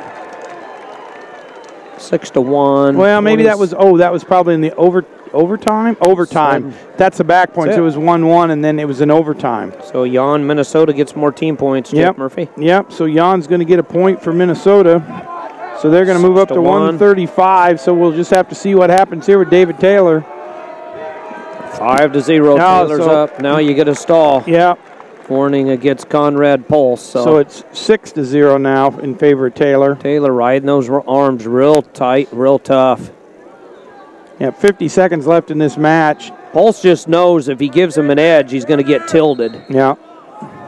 Referee's good at calling those for potentially dangerous, so we get a fresh start here. 45 seconds go. Yeah, Pulse is just really doing nothing. Taylor trying to turn him over, but so Taylor says, I'm going to go with an optional start here. I think he's going to cut him, isn't he? Yeah, he is. He just wants to get a major. Yeah, he says, I got to get some points.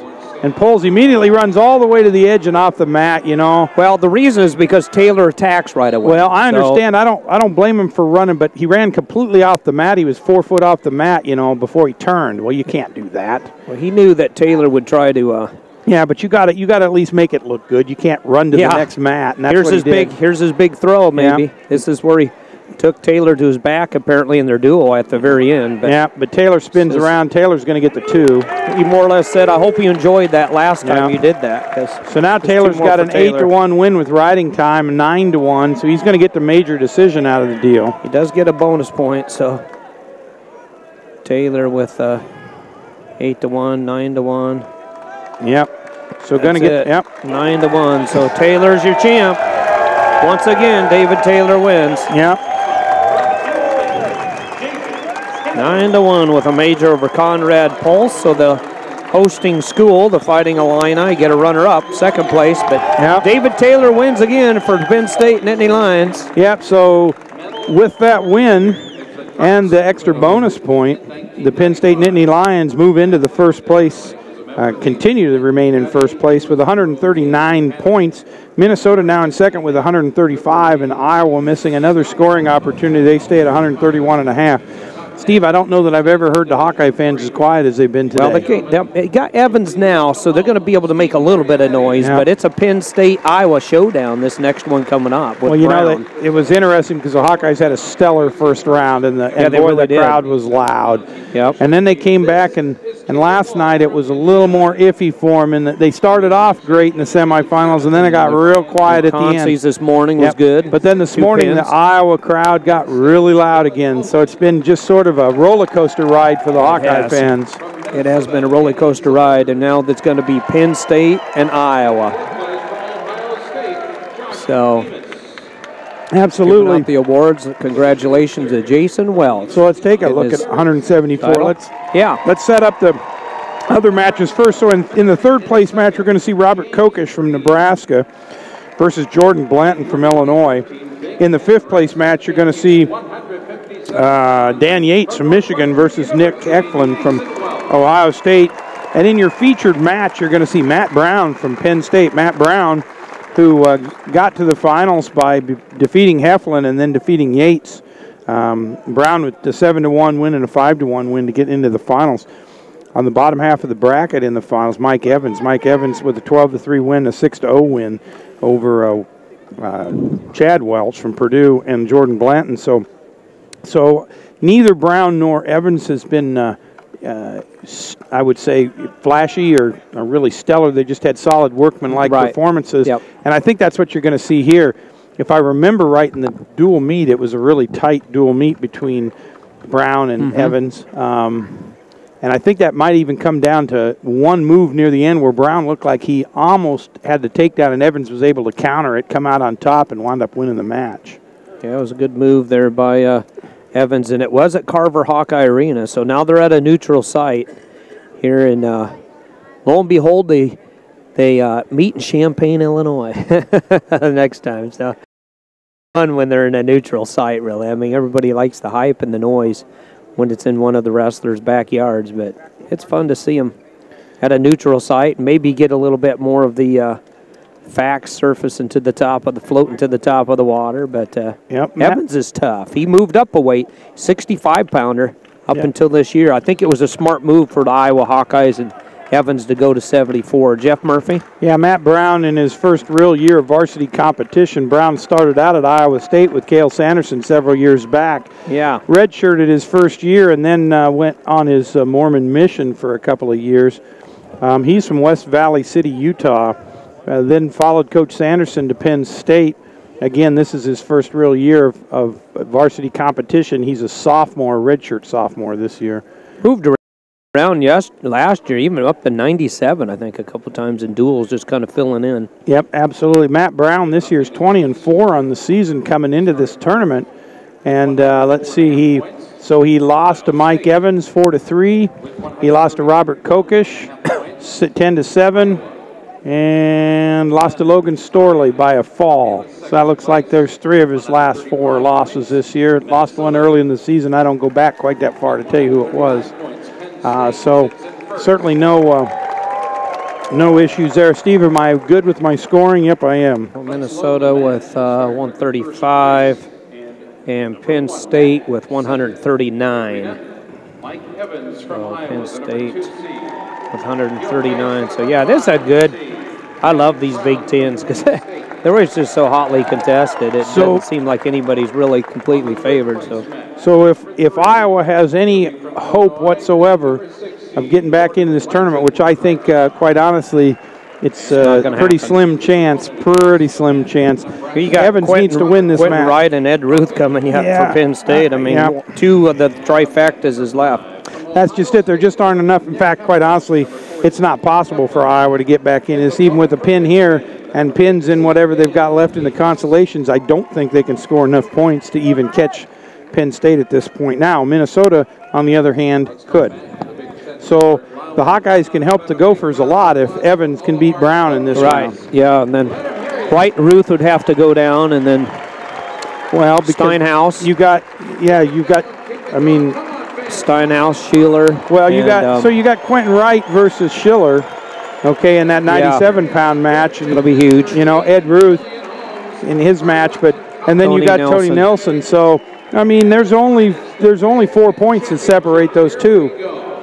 That is if Evans can help the Hawkeyes out here.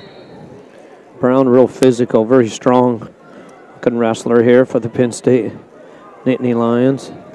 Mike Evans, tough. He's just hard-nosed. He'll grind it out. He really comes after you.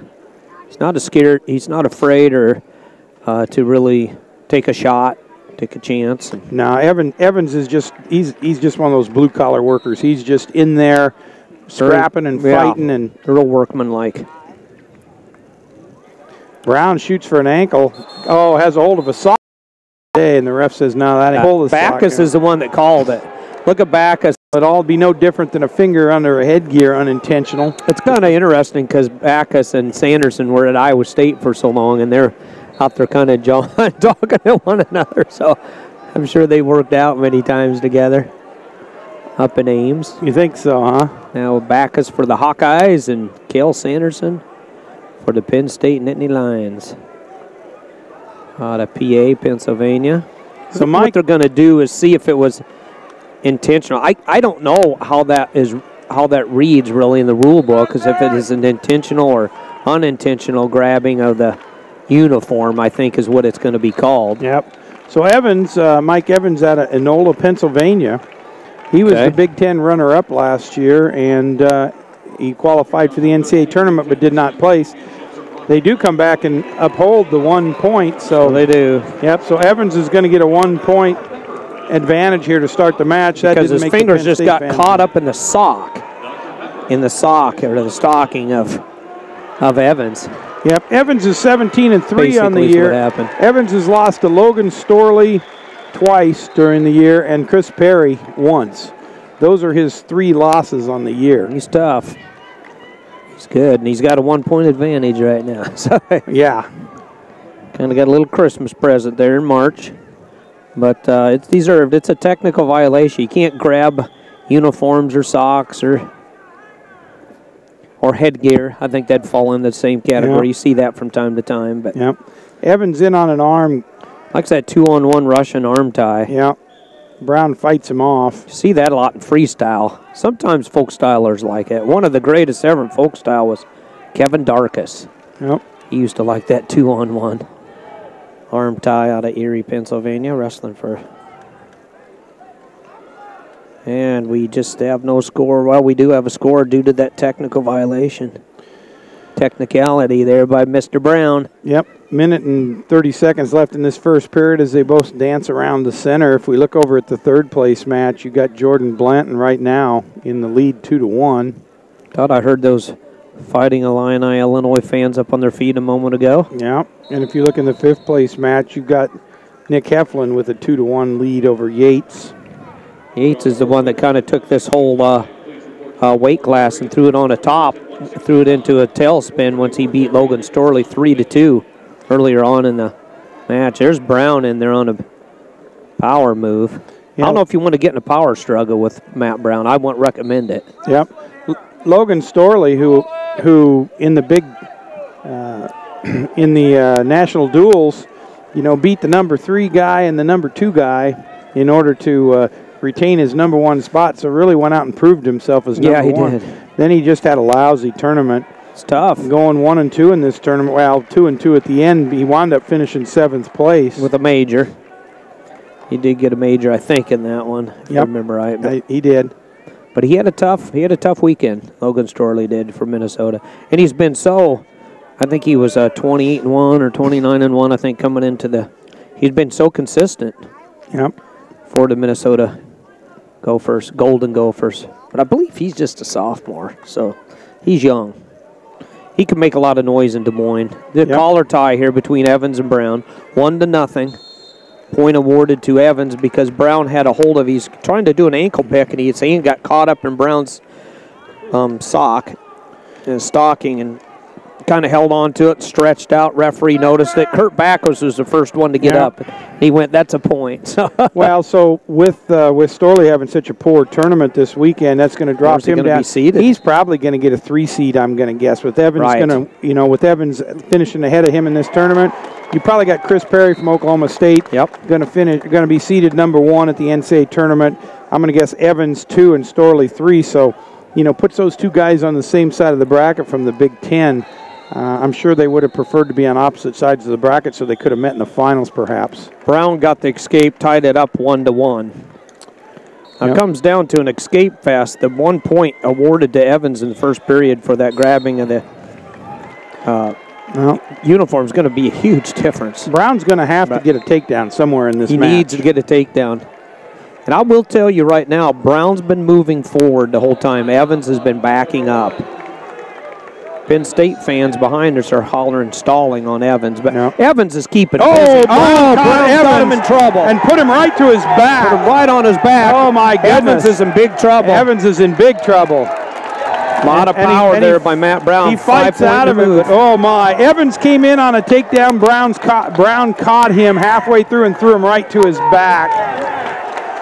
And Brown with a 6-1 lead now.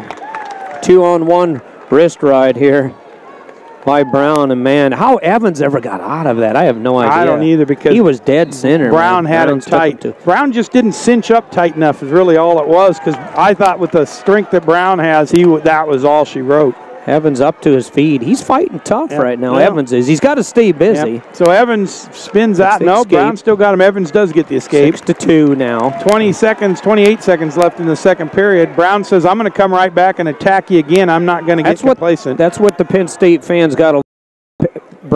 Brown didn't go on his heels here. He came running right towards Evans. He's charging right after him again. So he's got to stay mentally and physically right in this match and wrestle smart. Well, Brown's looking at a 6-2 lead. He goes, you know what? I need to go take you down again so I can get a major. Best defense is offense. Yeah. I mean, he's stalking him. He has been from the get-go. In fact, the Penn State fans want to stall. Yep. He's been stalking Evans this whole match. He really has. He's been stalking him. And so we We're up. So Brown up 6-2 over Evans. Going Big into power the third move period. there. Evans starts down in the third period. Brown climbs on top. Just a technical violation or technical mishap there by Evans, and he countered on it. Mr. Matt Brown from Penn State. Yeah. So had him on his back. You know, we thought earlier that we might be in the crossfire between the Hawkeye fans and the Penn State fans, but the Hawkeye fans haven't had anything to cheer about. This whole round, their guys have been in trouble. Brown's riding him tough. He's got over a minute of riding time now, Matt Brown does. So Brown looking tough. He's had a good tournament. He's had a very good tournament so far. It's kind of workman-like, like you said earlier, kind of blue-collar workman-like. Both of them Both of them are. Brown, you know, nothing flashy, just solid and strong. And, you know, he's got a minute and 22 seconds of riding time now, Brown does. Oh, Evans tries to spin around and face him. Brown just drops down to an ankle or right on the edge of the mat. Real wisely goes Brown down. continues to low. ride him. Brown needs to move up. It's kind of low on the leg. We got a fresh start, so here we go. 58 seconds left in the match. Brown up 6-2 with a minute and 41 seconds of riding time. So Evans, I don't know. It'll be interesting to see if he's going to have to do something special. If it puts him, last time he did that though, like that time, it gets him in trouble. Yeah. You don't want to get yourself in jeopardy here. Yeah. So Brown, good hips there by Brown, trying to take Evans. Yeah. Boy, I tell you, he almost took Evans to his back again. Good Also, hip maneuver. Little comment, Heflin from Ohio State wound up finishing fifth. Okay. With a 5-3 win. 5-3 over Yates. So we got 20 seconds left in this match.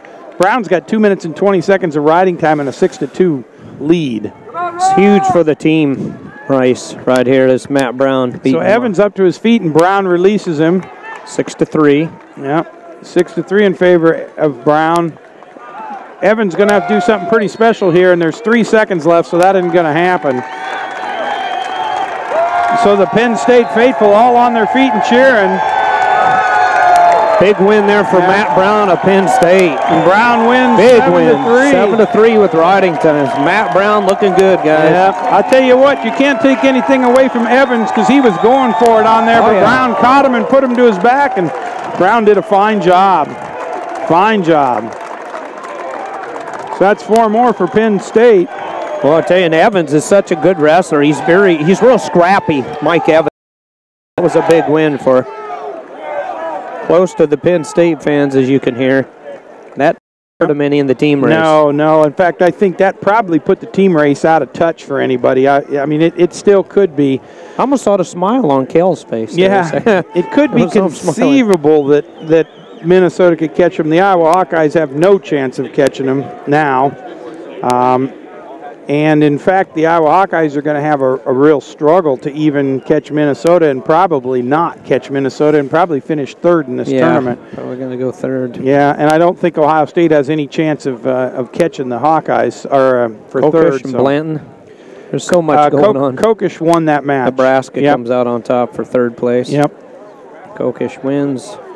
And Jordan Blanton from Illinois takes fourth. So Penn State now with 143 points to half. Iowa's got a Ruth. So let's take a look at 184 pounds. Let's look at the consolation matches first. So the placing matches. So Ethan Lofthouse from the University of Iowa is going to try to break this string of losses that they've had here this morning or this afternoon. He's going to wrestle Josh Einen from Nebraska. So Lofthouse and Einen in the third place match. Tony Delago from Illinois, the home team, versus Michael Mangrum from Ohio State for fifth place. And then you've got the championship match. And this is really big for the team race because in the championships, you've got Ed Ruth from Minnesota. Ruth comes into this with by the first round, a technical fall the second round, and a 10-1 victory over Lofthouse in the semifinals last night. He's going to face Kevin Steinhaus from Minnesota. Steinhaus with a tech fall in his first round, a tech fall in his second round, and a 10-2 major decision. So Steinhaus with a really impressive run as well. Steinhaus is tough and strong. He's got 1 loss on the year. I know him and Storley both, I'm sure they work out a lot together. They both had Just one loss, so.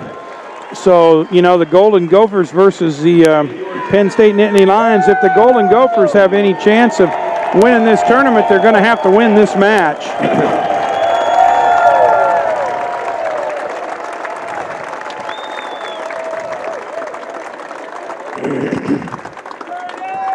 So, just catching my breath here for a minute, Steve.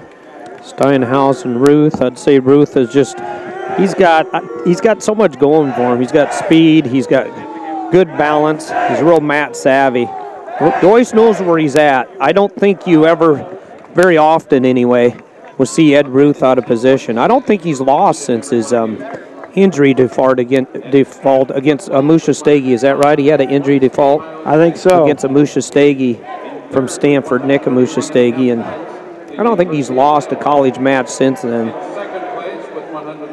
That injury default, he still came back and wrestled some matches and did good in the tournament after that injury default. So, yep. So Steinhaus last year was your Big Ten champ, and he was a runner-up the year before.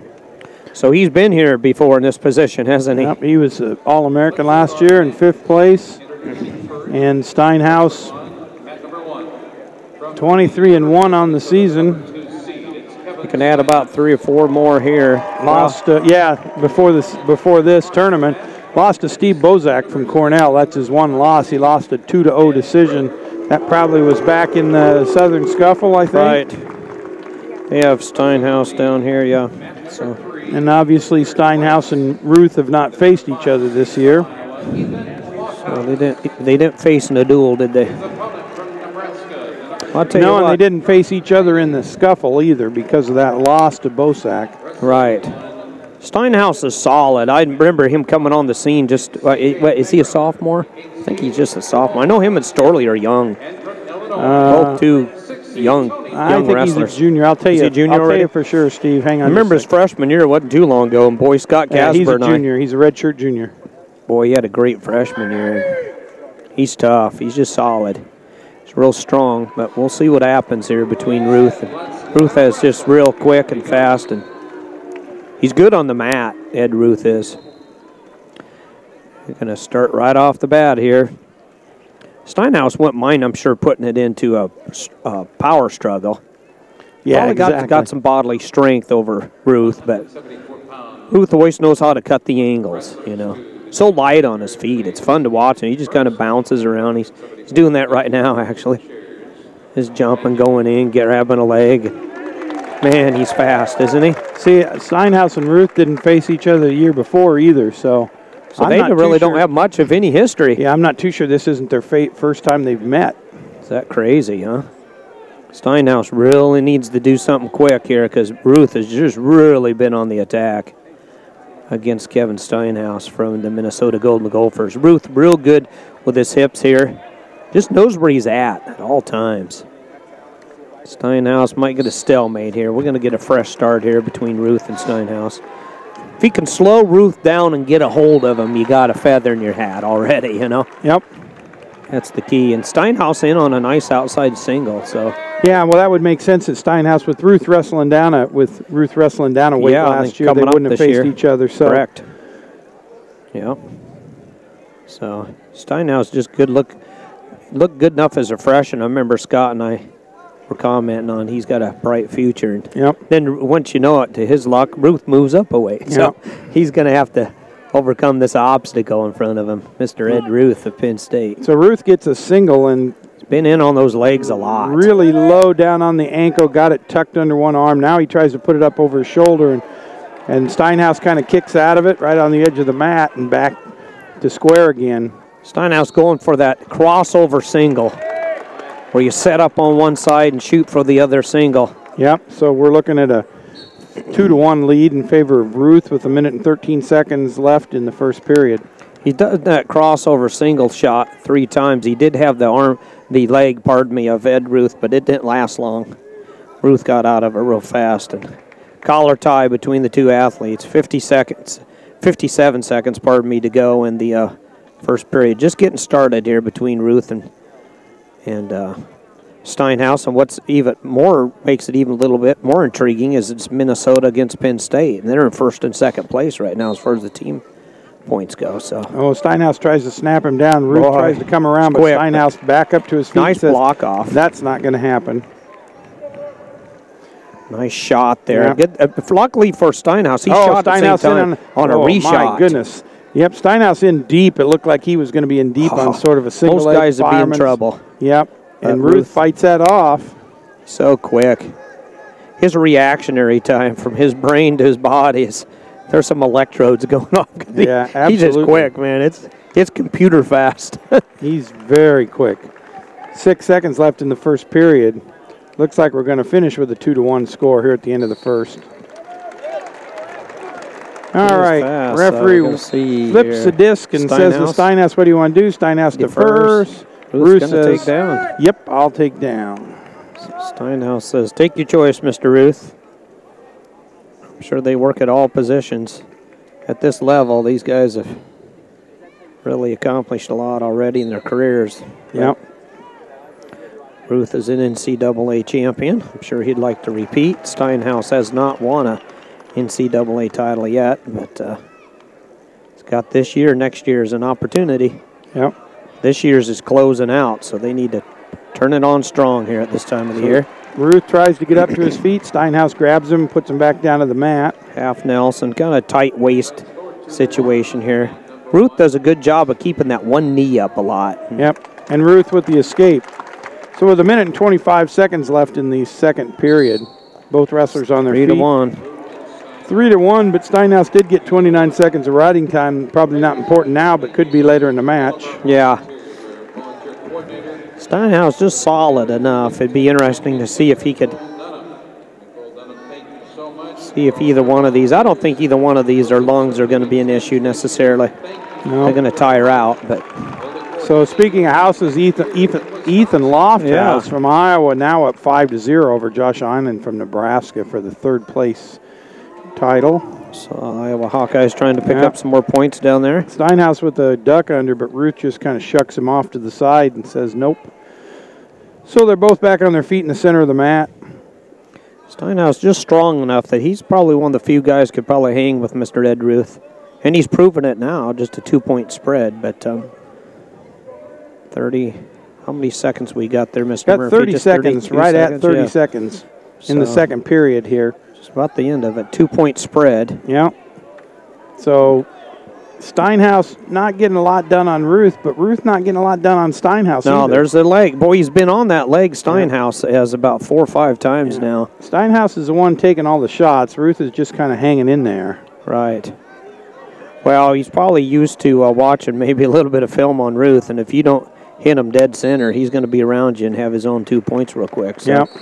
So there's the end of the second period, and Ed Ruth with a 3-1 lead at the end of the second period. Down, so. Yep. Steinhaus starts down so he can get 1 point back, and then we'll just have a Donnybrook to see who's going to win this thing. Tell you what, if anybody could keep up with Ruth, I think you're seeing your guy right now. I mean, he's a good one. Bozak will be good, obviously, too, for Cornell. Yep. Up to his feet is Steinhaus. Robert Hamlin, if he gets healthy. The Vermonster. So Ruth trying to take Steinhaus to his back. Hamlin's good from Lehigh. He's fun, too, because he moves a lot. The Vermonster does. And Steinhaus tries to sit, and Ruth just comes right along with him. And now Steinhaus up to his feet, splits the hands, and he gets the escape. We got a 1-point match. In on a shot is Steinhaus. Yep. 3-2 now. Favor of Ruth. Minute 35 seconds left in the match. Brandon Eggum up on his feet. Coach Jay Robinson. It's good to see Coach Jay in the corner. He's been through some tough times physically speaking. Taxing on Jay, long weekend like this. All right. So 3-2. Back to the center we go. Both men on their feet. Great match. Ruth in on a single leg. They're tough. Yep. That was good hip. That low single, Ruth trying to grab the other ankle isn't going to happen. And then he picks up that second leg, and then you're in trouble. So Ruth with a 5-2 lead now, 45 seconds left in the match. 3-point spread. No riding time. There can't be riding time, actually, mathematically. So what you see is what you get. Yep. Steinhaus out now, 5-2. He's got to go to work. 5-3, pardon me. 2 point difference. So 30 seconds. Whoa. Tell you what, he needs to shoot. Yep. He's got to attack. He's been on that leg of Ed Ruth a half a dozen times, but he's never been able to finish it, obviously. Now he's got to go he's got to really commit to this because he's got 30 seconds to go out and win a Big Ten title. Oh, he's in on Ruth's legs. There he is. But he didn't get his hands locked, and Ruth was able to power out of it. He's been in on that leg a half a dozen times, but he just can't finish. Yep. 15 seconds left. Kevin Steinhaus trying to make a match of. He has made a match of it. In on the leg again, but Ruth just manages to power out of it. I'm going to say unofficially he's been in on that leg 7 times. Yep. And Ed Ruth with the win. 5-3. Ruth beat Nittany Lions, and they're picking up more. 0-0 score in the first period. Because I think Capitano's a seniors. We're off to invest in that. There's so much to keep track of in this great sport. When you're doing NAIA, JUCOs, and D1 and 2, there's couple thousand athletes. Keep track of it.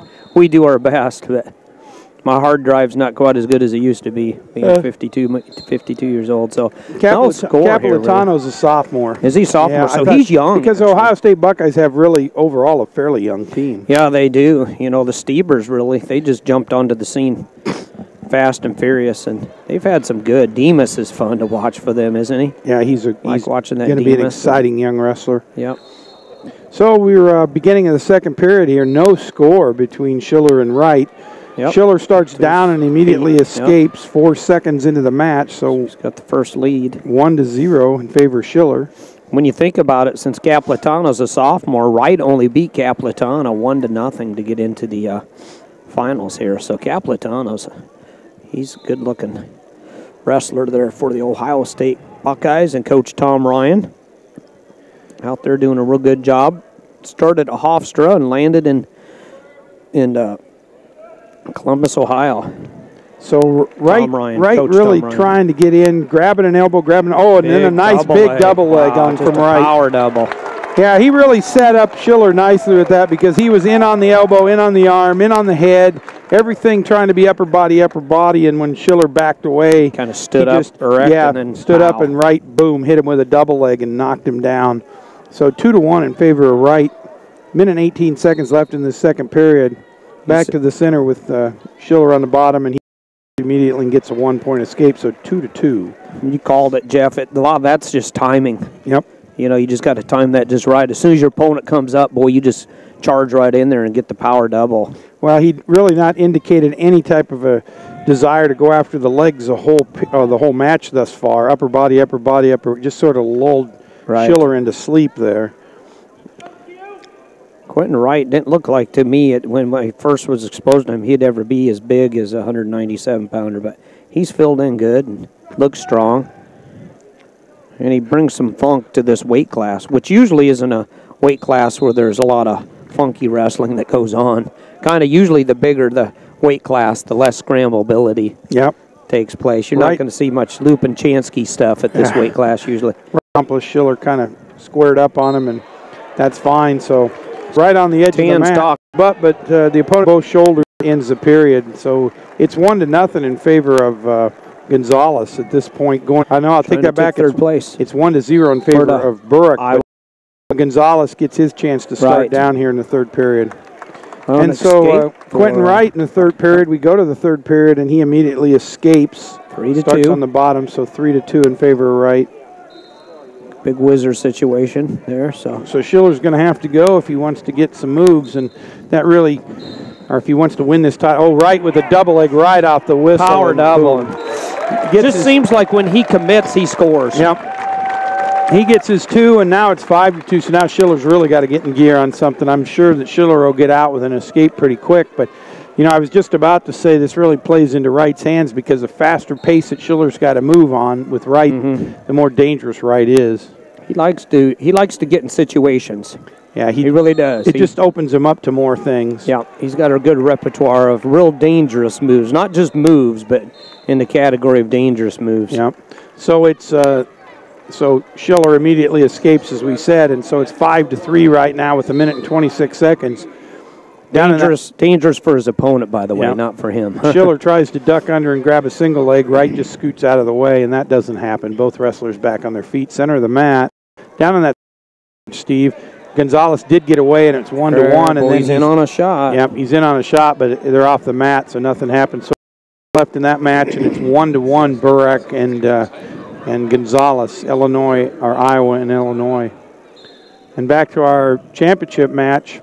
So both wrestlers still on their feet, sort of finding their way here. 2-point lead for Quentin Wright. Yep. Schiller's done a good job keeping this thing within reach, really, because it seems like to me with those big power doubles that Wright's kind of been in the driver's seat, which he has. Yeah, so I don't think he's felt threatened necessarily. I mean, so riding time's not a factor, and Schiller's one takedown away from tying this thing up. So he's certainly not out of it, but he's got to have a little more offense than he's had to this point. Have to take a chance, and usually within the 20 to 30 second time frame, that's when you got to start trying to move your opponent. Oh, and go to Mario your go-to Gonzalez move with a big takedown in the third place match. 26 seconds left. Gonzalez takes Burek down right on the edge of the mat. And I tell you what, Minnesota Schiller went for the leg here in the closing seconds of this one. And Penn State's Quentin Wright did a good job with the underhook and just brought Schiller back up. We got 10 seconds to go, so Schiller, he's got to go to his go-to move, and Quentin Wright, and there he is out on the ice and now snowing in Iowa. Oh, wonderful. My wife just sent me that text. So we just got a beautiful trip home is what you say. So we got four-wheel drive. I did take some sand out of the back of that pickup truck, so I don't know if it's going to hold to the ground as fast, but I threw in my shovel. So we'll get this finals over. We'll get everything packed up, and we'll blow out of here for home, but it has been a great weekend, Steve. You know, we've seen some just outstanding wrestling, and you know, when we looked at the weekend and came into it, and you look at the rankings, or at least the Intermat rankings, you know, Penn State was in first place in the last ranking. Yeah. Oklahoma State number 2. Oklahoma State did win the Big 12 set tournament. all-time scoring record down there in Stillwater. Yep. Minnesota was in third and Iowa in fourth, and so Penn State's going to finish this tournament in first place in this tournament and probably retain that number 1 spot in the country. And Minnesota has a very real potential to finish in second place and Iowa third. So everything held pretty true to form. Ohio State again in fourth place, and they were ranked 6th in the country. So those rankings look pretty accurate to me. They did a pretty good job in those this year with their tournament rankings. Missouri will be tough. They got a lot of balance. Alan Waters is a good-looking 125-pounder. And that's a tough competitive weight class, too. So Missouri could make some noise. And Oklahoma State, though, boy, they said what they have 8 champs, is that correct? Yeah, 8 Big 12 champs. Yep. Can you imagine? Of course, with Nebraska and leaving, that didn't hurt their cause. Four schools. West Virginia, really not much of a wrestling program. They will be, I think, once they get the recruiting going and kids realize they can be in the Big 12. But Big 12 needs more teams. Yep, absolutely needs more teams. I mean, 2 or 4 more. It'd be nice to have 6 or 8 teams there in the Big 12, because that conference is not in quality, has it faded, but in quantity. Well, there's just lack of participants in that conference. You know, the other thing about that, the Big 12, and then we'll get off of that since it's the Big 10 tournament here, but next year, Oklahoma's got a lot of guys in the wings. Yeah, they're going to reload. They got a Big Tenner in there, so we can make a Big Ten switch on that. Andrew Howe is going to show up in the got a couple of guys like that. So, you know, they got some guys that are redshirting. Yep. So they're going to be a whole lot tougher next year. Iowa State's going to be tougher next year. They had a real nice showing, finished second in the Big 12 tournament, and they're heavier. They're upper real strength for them, especially the guys that are wrestling around, the 2 Paulson boys, John Reeder's weights. The upper weights. Yep. Cause he's wrestling for. So you've got you've got some good competition from some other places. Obviously, Cornell's going to be tough when we get to the national. The Beavers, tournament. Oregon State, Missouri, what they do. Yep, Virginia Tech. So a lot of going to be a really exciting tournament. Well, we're off in this heavyweight matchup. And Poland, who got a concussion at the Midlands and set out. He couldn't finish the tournament, but I was hoping he could come on strong, because him and Telford, like I've mentioned in the past, are 2 of the highest recruited heavyweights out of high school just a couple years ago. And he's got his work cut out for him, but he's tough, he's good, and he's got Nelson's leg, the Minnesota Golden Gopher, up, and he's got the national champ's leg up, but Tony Nelson puts his leg back down and gets Tony a fresh Nelson start. says that's not going to work for me. Yeah, good luck to the old boy. So, and they're going to go right here. Back to the center, no score. 2:13 to go. All the heavyweights are, well, no, we had, I think Chalfont got a takedown already against Appland. And Telford has a big takedown against Medbury, against Wisconsin and Iowa. So, but we're scoreless here in the championship bout here between McMullen and Tony Nelson. So, Nelson is last year's national champ, and he's seeded and ranked #1. But it won't be easy for him, though, because we've talked about at the national scene how tough this heavyweight is right now throughout the nation. Yep. You got Trice and Dom Bradley, and how about Chad Hankey? Yep, and Galagayev, the big Russian. You got Hankey from Oregon State. And yeah, this heavyweight class is really a good stacked. class. I mean, these guys are really going to have to show up in Des Moines to win it. And by the way, folks, we're trying to get all that snow in Des Moines melted before you show up. So we've had a lot of snowstorms, haven't we, recently? We've had more than our fair share of snowstorms. Just at the end of the season, the snow's been barreling in. So, yep. So we'll take the moisture because that's good. We've had a lot of dry season this last year. Yes, we have. But we just as soon the moisture come in the form of rain. Yes, and then it'll be more comfortable for all the wrestling fans are going to land at the Wells Fargo Arena in Des Moines, Iowa. And then on a leg again, a single is Michael McMullen for the Northwestern Wildcats. Tony Nelson on the edge of the mat here. Nice little maneuver attempt there by Michael McMullen, but Tony Nelson just kept his hips up and high and turning that into neutral. But, hey, you got to like the McMullen. He's taken 2 shots, got Nelson's leg up twice. So, well, Steve, I'm looking here, and it looks like we're going to have 1 to 3 inches of snow back home this afternoon and 3 to 7 overnight. So we'll have fun, huh? We'll just Could see be a when long we hit trip. it. Hope the liquid, they liquefy those concrete roads now. Get they the put plows that liquid out there ahead of time and try to melt some of that stuff and then push the remainder off. But we're eyes to it. Yeah, absolutely. So we're period 15 seconds left, 0-0 score between our two combatants in the championship match. Head slapping here between Tony Nelson of Minnesota. I think Telford still leads Medbury 2-1. Is that right, Jeff? That is correct, and they're winding down the first period. And 4-2 here, I think. 4-2 for Chalfont, but he's going to get another takedown right on the edge, so he's going to have a 6-2 lead. This big guy for Indiana, Chalfont, he's won some big matches here for Indiana against Appland of Ben Appland's his opponent right now for Michigan. Yep, and they're just winding down their first period. So as we go into the second period, Tony Nelson takes down to start the second period, 0-0 score. Michael McMullen on top, and Nelson up to his feet almost immediately. McMullen tries to pick him up and throw him back down, but he gets out. So 1-0 in favor of Tony Nelson. He looks real big out on the mat, Tony Nelson does. Just real physical, but we think he's come down in some weight. We'll try to get a hold of him and see if he hasn't lost a little weight, because he doesn't look even quite as heavy as he did last year. He hasn't lost any muscle weight, I know.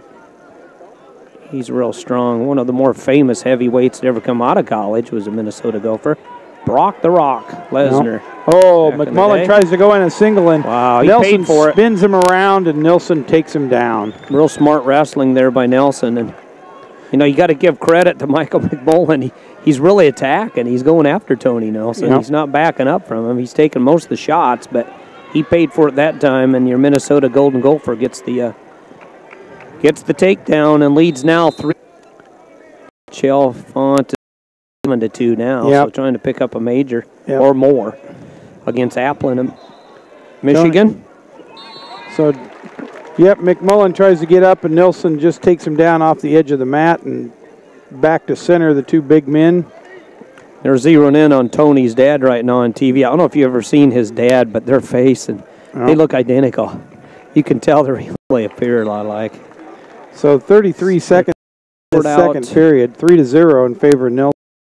These are talking to the scoring table, and do we got a viewing situation here, I think, where they're going to do a video replay? Yeah, they are, because the Northwestern coaches are saying that Nelson locked his hands when he was down on the mat. Oh, yeah, so that could be a potential point maybe. They were moaning and groaning about that, so they're going to go over to the scores table and see what's happening. So they'll review that. While they're reviewing that, let's look down at the third place match. And Bobby Telford from the University of Iowa up 3-1 at the end of the second period. Off that one takedown, that's important. Medbury's tough. He's been a tough wrestler. I believe his seed was 3rd, am I correct? Yeah, I am. Yep. Yeah, he was number 3 seed, and Bobby Telford was the number 4 seed, and sure enough, they're wrestling for 3rd and 4th. Well, that makes sense. So Medbury starts down to start the third period. Medbury could make it a 1-point match if he can get out. All right, so let's see what happened. Looked like the referee said, nope, there was no penalty there. So we got done with the review, and the wrestlers will come back to center. 33 seconds left in the second period, and Tony Nelson on top. Mr. McMullen up to his feet, but he's got to do something with it. I've appreciated what Michael's been trying. He's really been going after. Nice Granby roll. Did a little Jimmy Lawson move there. Didn't get that done, though. Didn't work. Tony's still getting riding time points. Medbury did get out down there in the third place match, and he's tried to come in, but Telford's got him in a cradle. Yeah, Telford's got him in a cradle. If Telford can put him over to his back. Now, Medbury's standing up on both feet, and Nelson's got that cradle, so it's kind of a Nelson gives up the cradle and goes to a single leg. Telford, or Telford, I'm sorry. And Telford gets the and keeps in control, but now we got nothing. They got nothing. Yeah. Nothing happened. Yep, I think that Telford was a scramble for a takedown. Yep, I think Telford thought he got the takedown, but the ref said no. You never had him down on the mat with control. So we go to the third period down here in the championship match. Tony Nelson still with a 3-0 lead, and Mike McMullen is underneath, trying to stand up and get away. It's a lot to be underneath. Boy, Nelson just shows his power. Yeah, thumps him back down the mat. Nelson getting riding time. He's got 1 minute and 21 seconds now. He's tough on top, Nelson is. He's real tough on top, Tony Nelson. And Michael McMullen just having a hard time getting up to his base.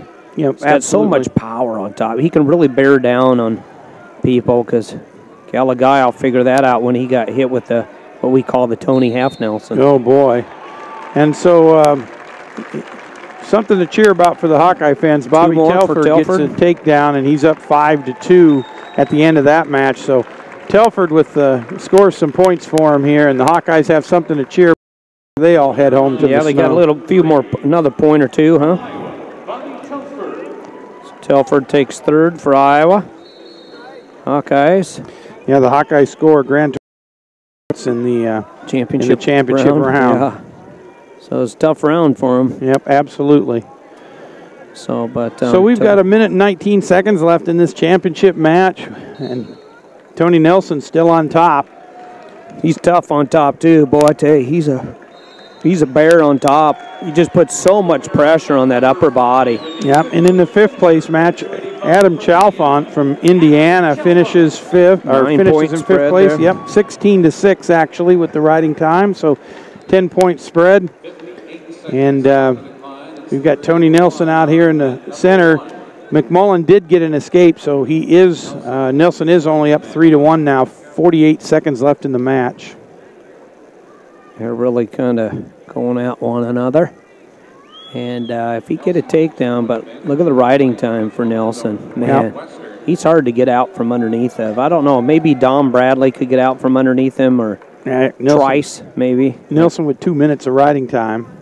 Tell you, I got news for the heavies at 285-pound weight class in Des Moines. If you're underneath Tony Nelson, you need to figure out how to get out. Because not only is he trying to pin you on top, and he's so powerful when he bears down on you, he's always picking up all the riding time. Yep. And a lot of times heavyweights aren't big scoring point-wise, so that riding time could make a difference here. So that match winds down, and Tony Nelson, your Big Ten champion. Some more points for the Minnesota. Nelson picks up 4 points with that 4-1 win at heavyweight. And there so you go, Gophers wind up with 139 points. And so it appears that the 2013 Big Ten Championships, the championship goes to the Penn State Nittany Lions with 151 points. Is that a three-peat for them, maybe, I think? Yes. Second place to the Minnesota Golden Gophers with 139 points, and third place to the Iowa Hawkeyes with 133.5 points. I got to believe Ohio State was 4th and Illinois 5th. We'll have to see how that goes as far as the top 5 goes. But I know Ohio State was had secured up 4th place most of the day, and Illinois, it was in 5th. They are the host team. We'd like to thank the University of Illinois for letting us come here and do our thing. Absolutely. That's called wrestling. Thank you, Absolutely. Fighting Illini here in the great town of Champaign, Illinois. So the finals started a little poorly for Penn State or this last round because they lost a few matches in the consolations that they didn't expect to lose. Of course, the Iowa Hawkeyes came in all enthused because they had an outstanding consolation round this morning, and they were burning them up. The team score into something really close, and Minnesota was kind of hanging a little bit behind and not sure. And then things kicked into high gear so off and started off with just an abysmal round. It started poorly and really never got much better for them, so they just never got any traction here in the finals.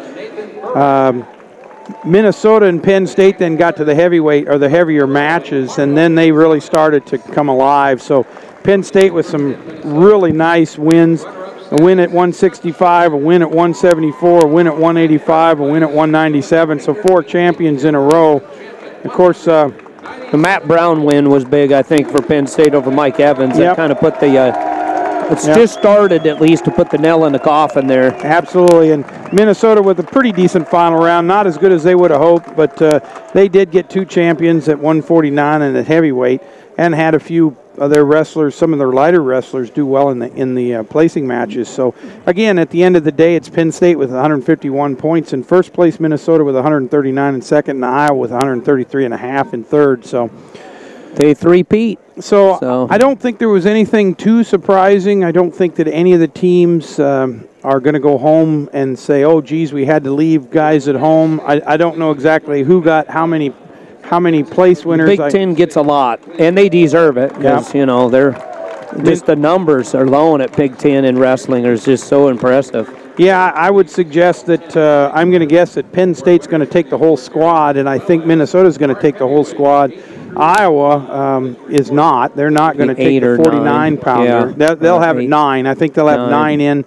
It's just that 149-pound spot with Jeva that's not going to get there. And so, you know what, Steve, I don't know there's too much more to say. We've been talking for 2 days. Yeah, we have. 2010 Big Ten Wrestling Championships. Been a blast. I appreciate working with you, Jeff Murphy. We got to work again here together here in a couple weeks. It's going to be fun at the Big Dance in Des Moines, Iowa, Wells Fargo Arena. And you can hear there's still some Penn State fans here in the arena. So, Steve, I thank you, and thank you to all of our sponsors, and thank you to Takedown Radio